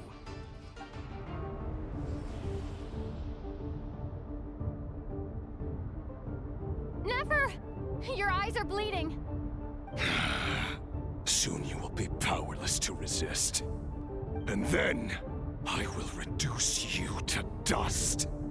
But that dust will plague your memories. Come on, keep holding on. Any other tricks up your sleeve? Let's see them. as entertaining as they are, you've backed yourself into a corner. You don't fool me. I see your fear clear as day. I have to stoke his rage. Make him unleash everything. You fear what you could never defeat. You fear the thought of never being able to save your beloved. You cannot win the fight against fate, Rerir. Is that what you think? Well, now it's your turn to feel afraid!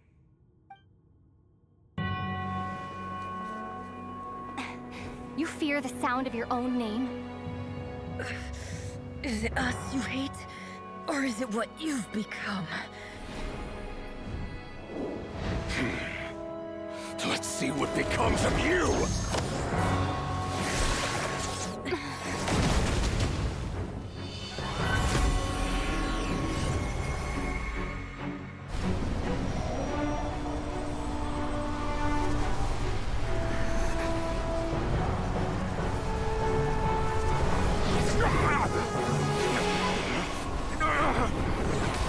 What's happening?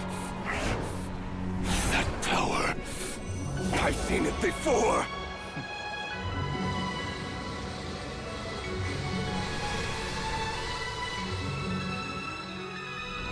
His power is on another level. We'll need to use an alchemical array to convert his power into a usable form. Then quickly channel it into Columbina, rendering her powerful enough to compete with him. I'll join you. I can help. If I release enough abyssal energy into a confined space, it'll create a potential difference, allowing us to extract a huge amount of elemental energy. Next, I'll synchronize with everyone's minds using Pyro, then give you temporary access to their abilities and fields of view. But it won't last long. Can you see? Well enough.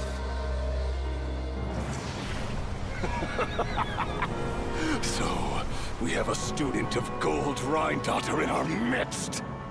How about that?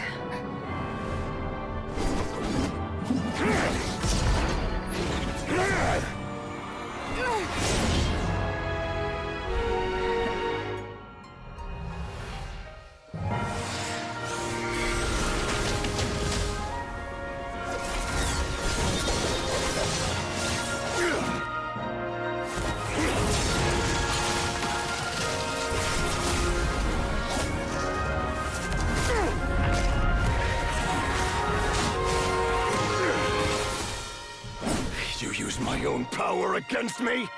Just like how you stole Kuvaki. Look familiar?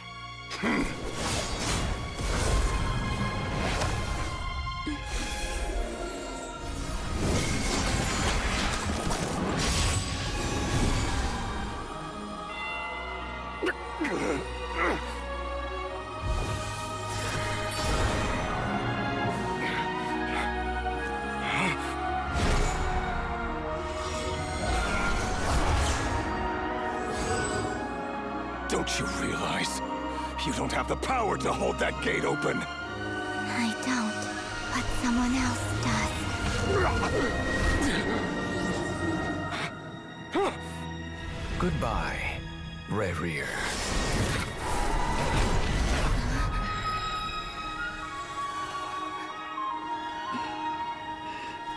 We won.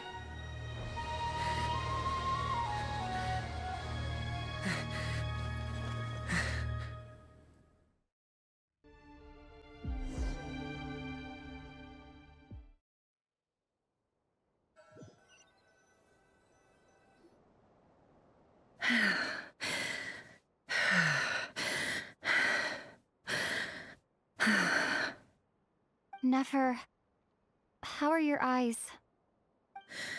They're fine. Apart from the blindness, of course. It's not too late. Let me handle it.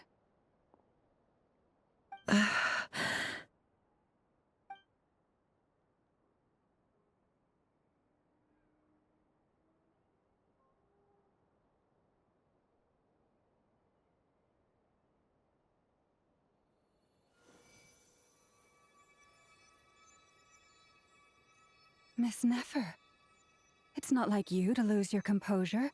That was the most reckless thing I've ever seen you do. Reckless how? The situation was critical. Our lives were at stake. We had to do something. Even so. Okay. I guess you're right. Under the circumstances, it was a wise decision. You traded your eyes for an incredible victory. In business terms, I suppose that's a huge return on investment. I'd be hard-pressed to argue otherwise. Still, I don't like this outcome, and I don't want you to lose your sight for good. People suffer when they make sacrifices they shouldn't have to make, whether that means faith, strength, or in this case, your ability to even see. I had hoped you could win without sacrificing so much as a single hair on your head. Thank you. Really. All done. Don't try and open your eyes just yet. We'll see how you're doing in a couple of days. Until then, please follow your recovery plan to the letter. I'll send full details through Yehoda. For now, just get yourself home, relax, and rest. My dear friends, we have fought bravely and achieved a spectacular victory. A dark cloud has been lifted from the skies of Nodcry. All in this land will be grateful for what you have done. The moon will remember this day. Thank you both.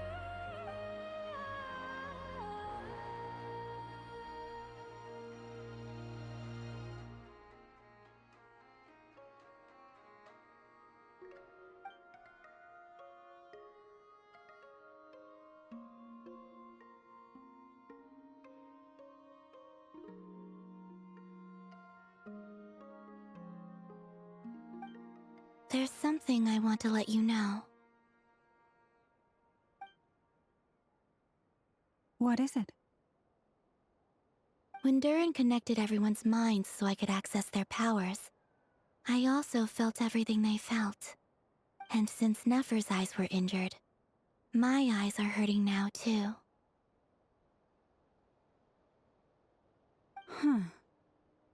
Hold on.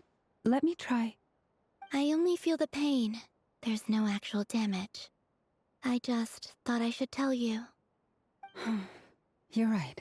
There's no damage. That's a relief. But I must say, I'm surprised to hear the Kutar share something like this with me. In the past, you never used to open up about yourself. Things are a little different now from how they were. I'm learning to share how I truly feel with my friends. Friends? You have no idea how glad I am to hear that.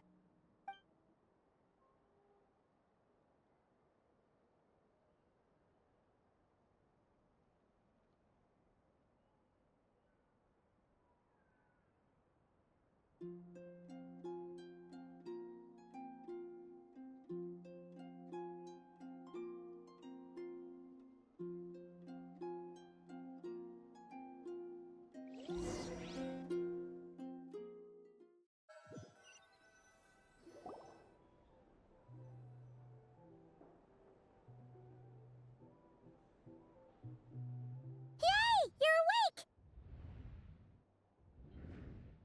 How are you feeling? Any aches and pains? Did you sleep well? I'm doing all right, Paimon. No need to worry about me. Phew! Well, that's good. Paimon's been sitting on the edge of the bed worrying about you for ages. You slept a whole day and night. Poor Paimon had to eat all by her lonesome. Glad to hear you didn't starve. How is the food? Well, it wasn't the same without you there to share it. Honestly, Paimon just can't relax when you're not your usual self. She couldn't enjoy the food and settle down to sleep. Well, I'm back to normal now. Oh yeah, and Albedo swung by earlier. He said to tell you to head to the tavern when you woke up. Varker and the others are organizing a victory feast and they want to celebrate with you. He also dropped off some medical supplies, but you seem fit as a fiddle, so guess you won't be needing those. If you're feeling up to it, let's head over now. Wouldn't want to keep them waiting.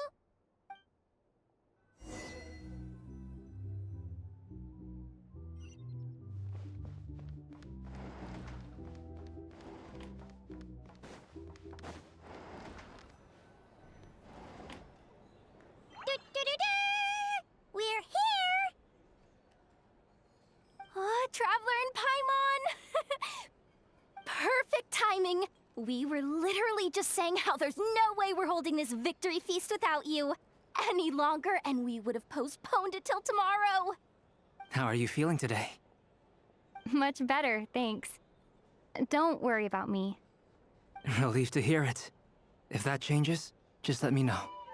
Happy to check you over at any time. Yep, we're here for you. Anything you need, just let us know. Oh wait, where's Nefer? How are her eyes doing? Nefer's right over there. I'm sure she'd love to catch up with you.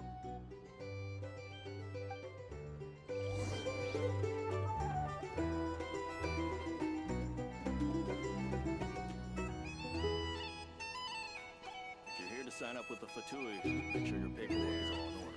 Looking for a drink or two? Or perhaps a room for the night? Well, for starters, I recommend you drink less.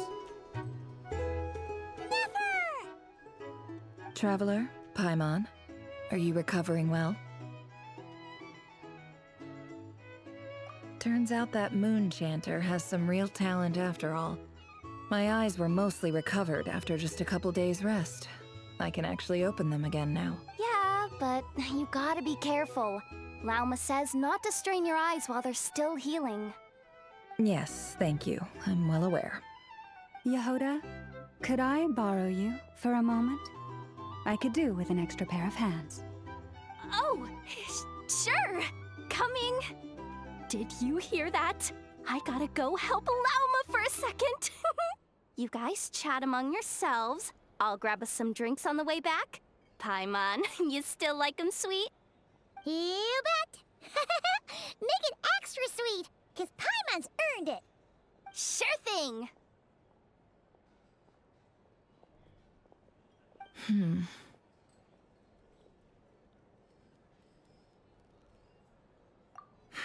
The Raker of Solnari. Kind of a snake, don't you think?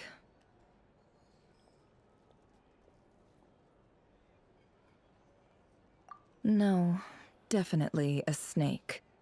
A poisonous one who spewed his venomous hatred everywhere. Anyone who seeks revenge out of hatred for other people has become a snake. That's something my dad used to say.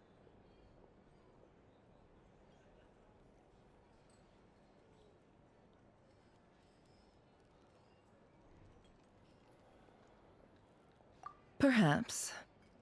I'm sure it sounds like a very wise and open-hearted perspective to your ears. But me? I think hatred is a perfectly justifiable emotion. What else is left when everything you depended on in life gets stripped away? Something's gotta fuel that drive to keep on living. If you're worried about me, you can nip that in the bud. I'm not someone who gets stuck in the past. It's just... I suddenly feel like I was wrong to call my father a liar. He was just a fool. That's why the Academia turned their back on him, and why the other tribes ganged up on him. Oh, Father. How much better things could have been if you were a skilled liar. Look at the Ibis King. Thoth is a fiendishly cunning liar. And yet, strangely, he feels more like a father to me than my real dad ever was. He's never brought it up, but I'd bet he feels the same way. Why else would he give me the power to perceive the truth, while at the same time training me in the art of deception? Well, King Deshret banished him to Aru, which is essentially a prison, and posed 3 questions to him. He promised that he'd have his freedom if he could find the answers. His response was to take on a physical form and approach me, hoping that I could become his envoy and search for one of the answers on his behalf. Did he really think I'd fall for that? He's stuck there. He can't make me return what he gave to me. So that's enough for you to decide he's nice, is it? He's a prisoner, and he was scared. So he decided to perform some good deeds to win people's approval. He lives in fear because he's a deceiver. How is Rerir any different? You can't work as a spy your whole life and expect a happy ending. It's preposterous. Yet I can't say I don't understand it. Liars live in the darkness of their own making. But it's still human nature to want to go on living. They say that a liar's soul is the most worthless thing in the world. What do you think?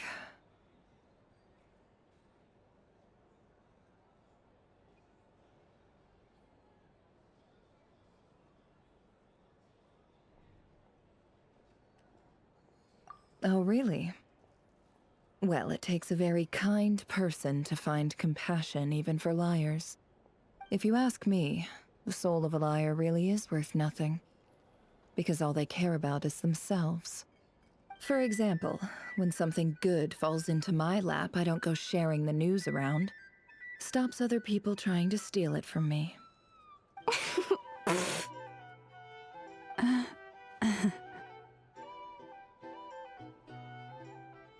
So be it. They have sharp ears. I can't keep anything from them.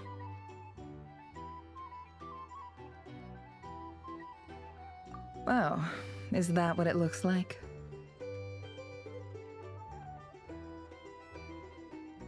Well, you all know my past now, and I can't simply eliminate everyone who knows too much. So I guess I just have to put up with you. For the foreseeable future, at least. When you find yourself in a situation you can't control, the safest play is to keep calm and start monitoring everyone involved like a hawk.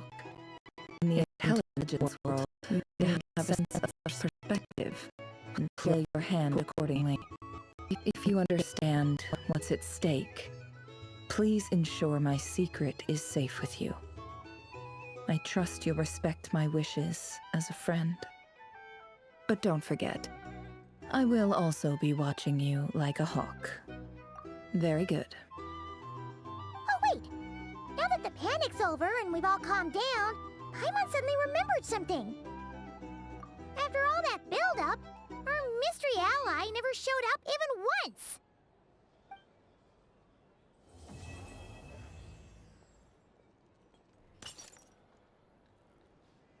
Huh? Am I imagining things?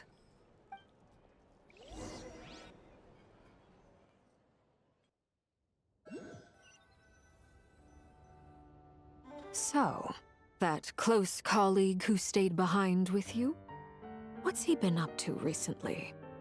Don't know, don't care. I get more normal human interaction from hanging out with Bosco 2 than him.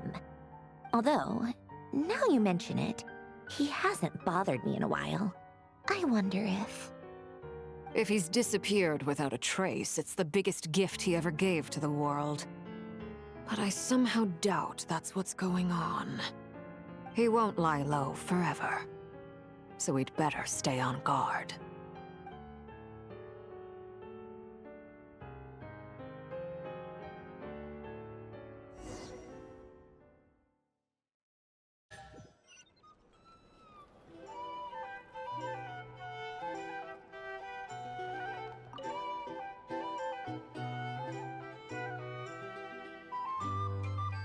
Ah, Lord Sangama Bay. How lovely to see you. I must thank you for the device you provided. It was an enormous help. Would I be right in thinking that it was developed by the Academia? Why come and ask me when you clearly know already? I mostly came to thank you. That's more like it. A little gratitude goes a long way with Lord Sangama Bay. Play your cards right, and you might even stand a chance of becoming my long-term supplier. The chance to work with such a kind and charitable investor as yourself would be a great honor for the Curatorium. Huh? Charitable? Who said anything about charity? First I'm hearing about it. Let's see.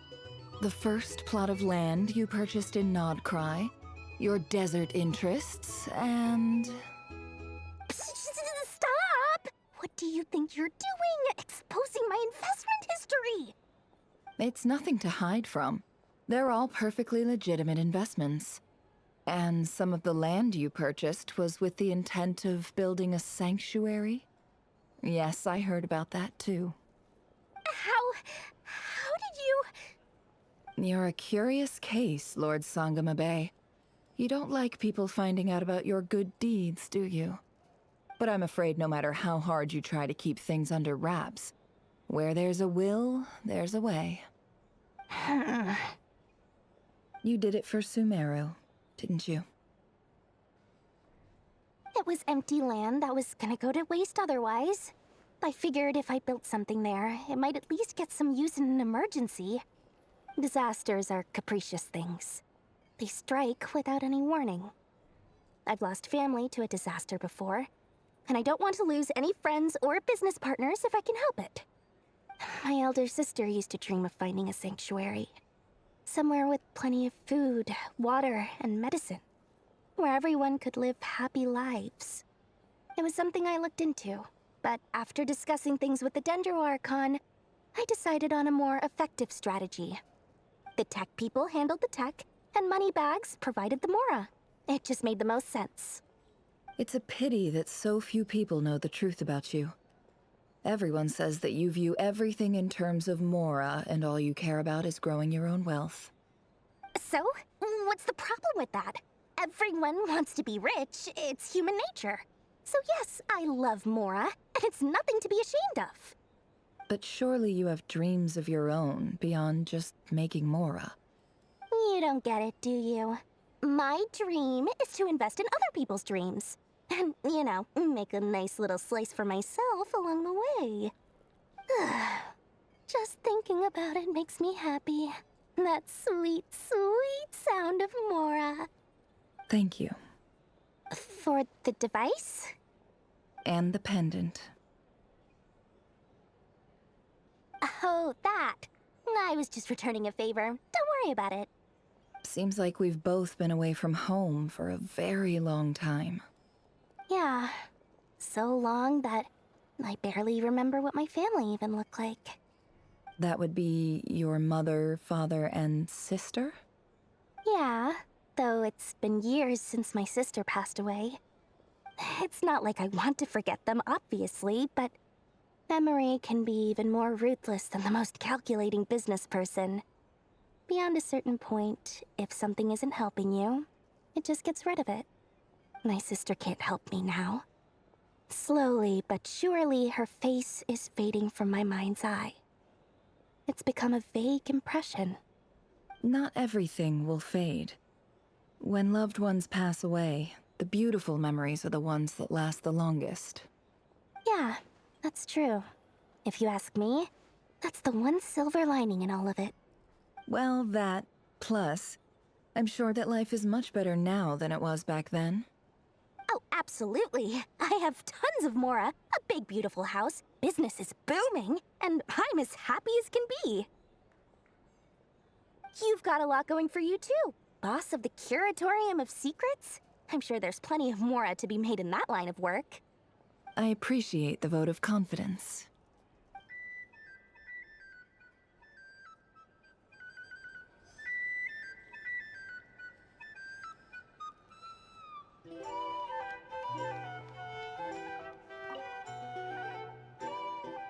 How have you been holding up? Any adverse reactions? If you start to take a turn for the worse, make sure you tell me right away. You don't need to worry about me, Grandmaster. I'm fine. I mean, I barely did anything, so... What? You're too humble, young man. You played an indispensable role in the battle for Nodcry. We can't thank you enough for your support. Sometimes, when people praise you, it's because you deserve it. The best thing is to accept it calmly and with grace. It's important to learn how to respond to words of admiration. Let's do a quick demonstration. Albedo, that was an incredible feat of alchemy. The pressure was on, but you worked flawlessly at lightning speed to get the job done. Thank you. I can't take all the credit, though. Durin played a big part in forming the alchemical array. See? Did you catch that? A masterclass in how to take a compliment. Okay, yeah. I did work pretty hard to help prepare for the battle. No point denying that. Hey, you guys!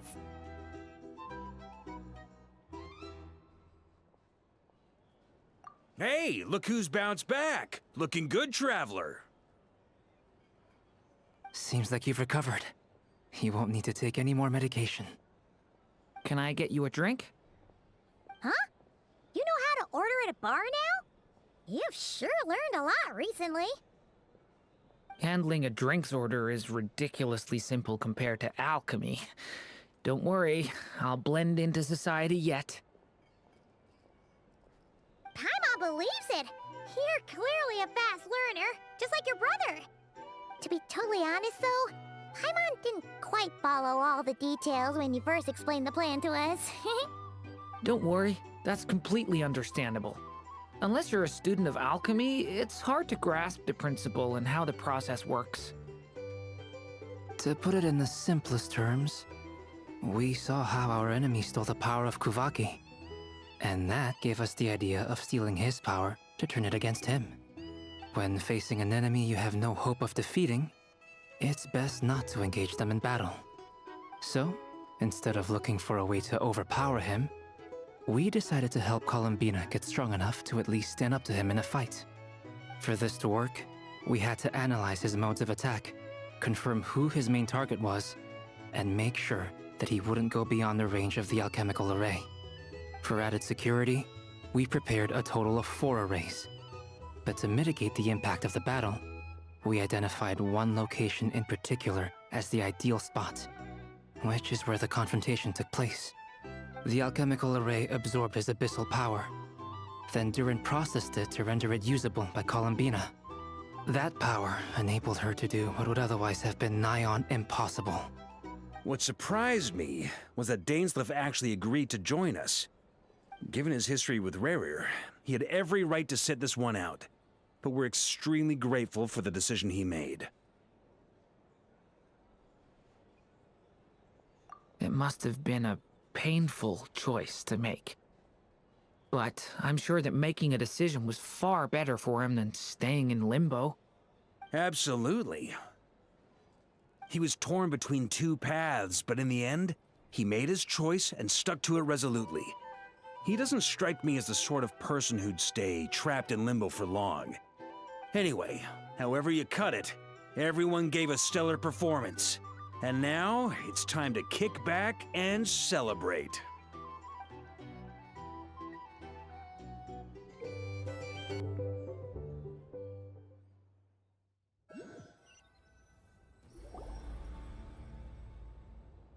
That's the only reason you're here.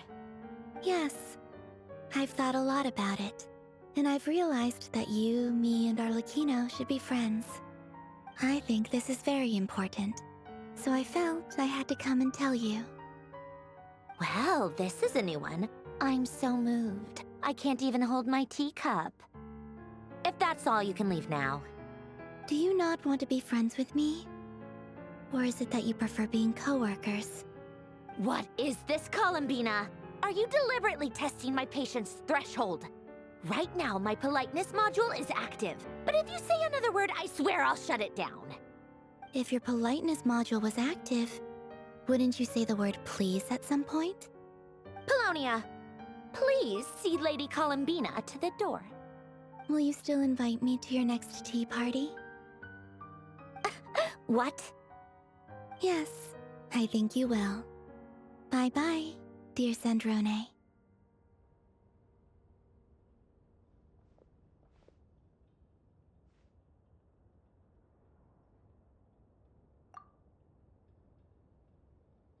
Last time, the Wild Hunt escorted you out. Would you rather I handled it myself this time? We just wanted to, see how you were doing now that it's all over. Why?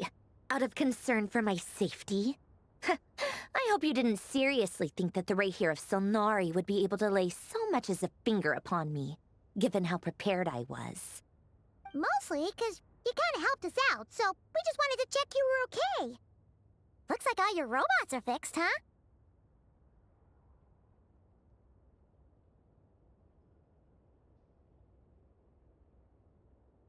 Oh, don't you worry about that. Tea time is already a write-off. The visitor before you managed to kill my appetite. If you're in the mood for tea, go ahead and help yourself. Otherwise, it's going to waste. My coasters are still missing in action, though. Use this notebook instead. Whoa! Pretty hefty notebook. Look at all those calculations. You can ignore those. They're just dumb scribblings. I doodle and write in my free time. Sometimes I remember the distant, dreamlike past. Sometimes I imagine the far-flung future. And other times, I grit my teeth and note down all the crazy nonsense going on in the present. Some people do the crosswords in the newspaper. This is my equivalent of that. Trying to predict the future is like daydreaming. And writing about the present just makes me furious. The past is my favorite. If nothing else, it's already set in stone, so I don't have to rack my brains trying to figure it all out. Huh. Although, having said that, the only vaguely interesting memory in my past is probably that guy they call Lord Artificer.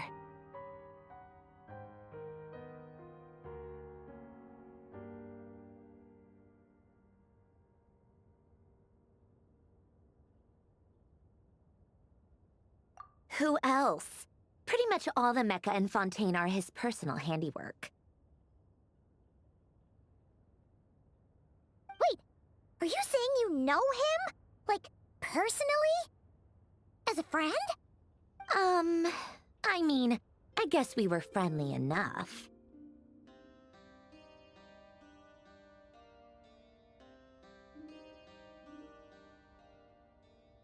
Yep. In fact, I'm probably the only normal person left who knew him at all. We used to chat occasionally back when he was still around. Before he passed away, he asked me to destroy all his manuscripts. I honored his request, but I did read through everything first before destroying them. I mean, I couldn't let the genius of Lord Artificer Alain Guillotin disappear like that. Would have been such a waste. So, that's where the formula's in your notebook are from? I just told you. Those are my equivalent of crossword puzzles. They're just dumb formulas that I solve for fun when I'm bored. Alain's work was like epic poetry. The formulas in my notebook are just silly little riddles in comparison. Not that there's anything bad about them. I mean, at least, solving those riddles isn't going to hurt anyone. Except me, 'cause I lose a few brain cells in the process. Anyway, while we're on the topic, I might as well tell you about what happened to him and his friends. Alain Guillotin had two close buddies, Renee and Jacob. They spent their childhood years together in the Narzissenkreuz Institute. They were all quite competitive, so there was some rivalry between them, but it was a friendly rivalry. But beneath the friendship and the rivalry ran something deeper, a sense of nostalgia for the past.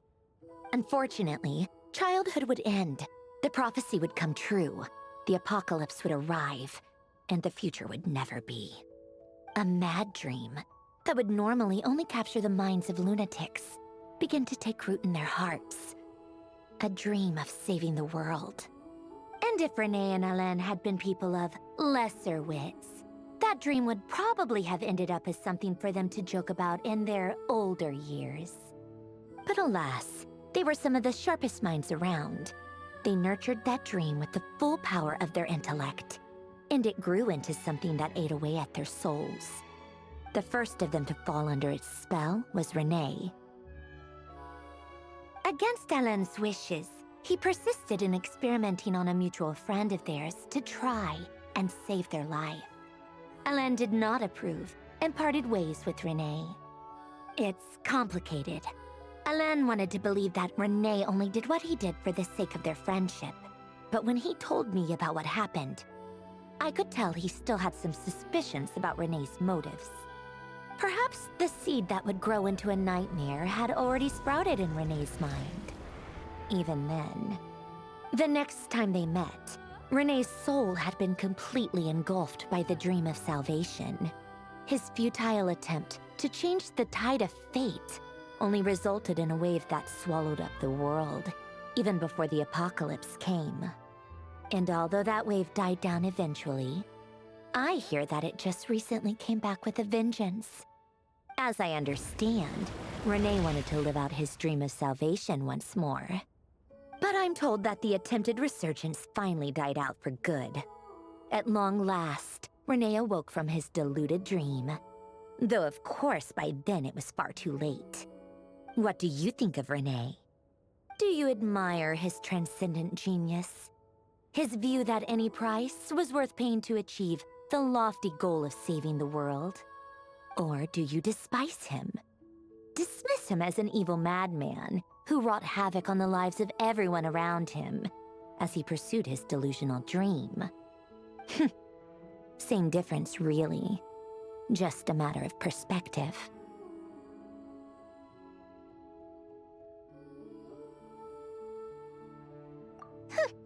Doesn't surprise me.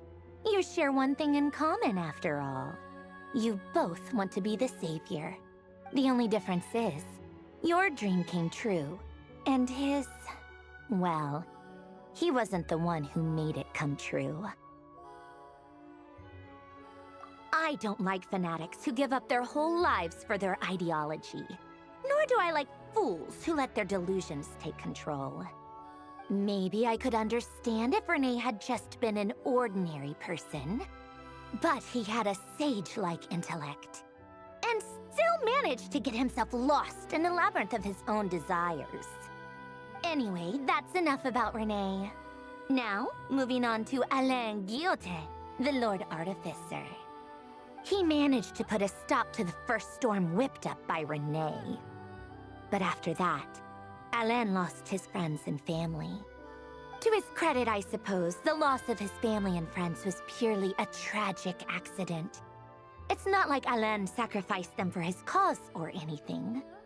After that, the only thing supporting his work was the same dream that had dragged his closest friend down to the abyss. But although the desire to save Fontaine drove him to found the Fontaine Research Institute, Alain continued to reject any form of transcendental knowledge or power. He was suspicious and fearful of it, having seen the way it had affected his closest friend. I think that formulas and machines derived solely from human intellect were the only thing that gave him a sense of spiritual comfort. Yet Alain's intellect was simply too great. It barely left him space to breathe in his lifetime. Once he realized that the end of his life was approaching, he finally accepted the truth. The Nazissenkreuz Institute needed someone, and a human being, to see its story through to the end. He quit working on his formulas, trading them in for the fairy tales that had played such a formative role in his childhood, but which he barely touched in his adult life. He told me that the director of the Nazissenkreuz Institute used to read those fairy tales to the children as bedtime stories. Apparently, they worked wonders at sending kids off to sleep. I think that all he wanted at that time in his life was to be able to sleep deeply without being plagued by depression. By that point, nothing else really mattered.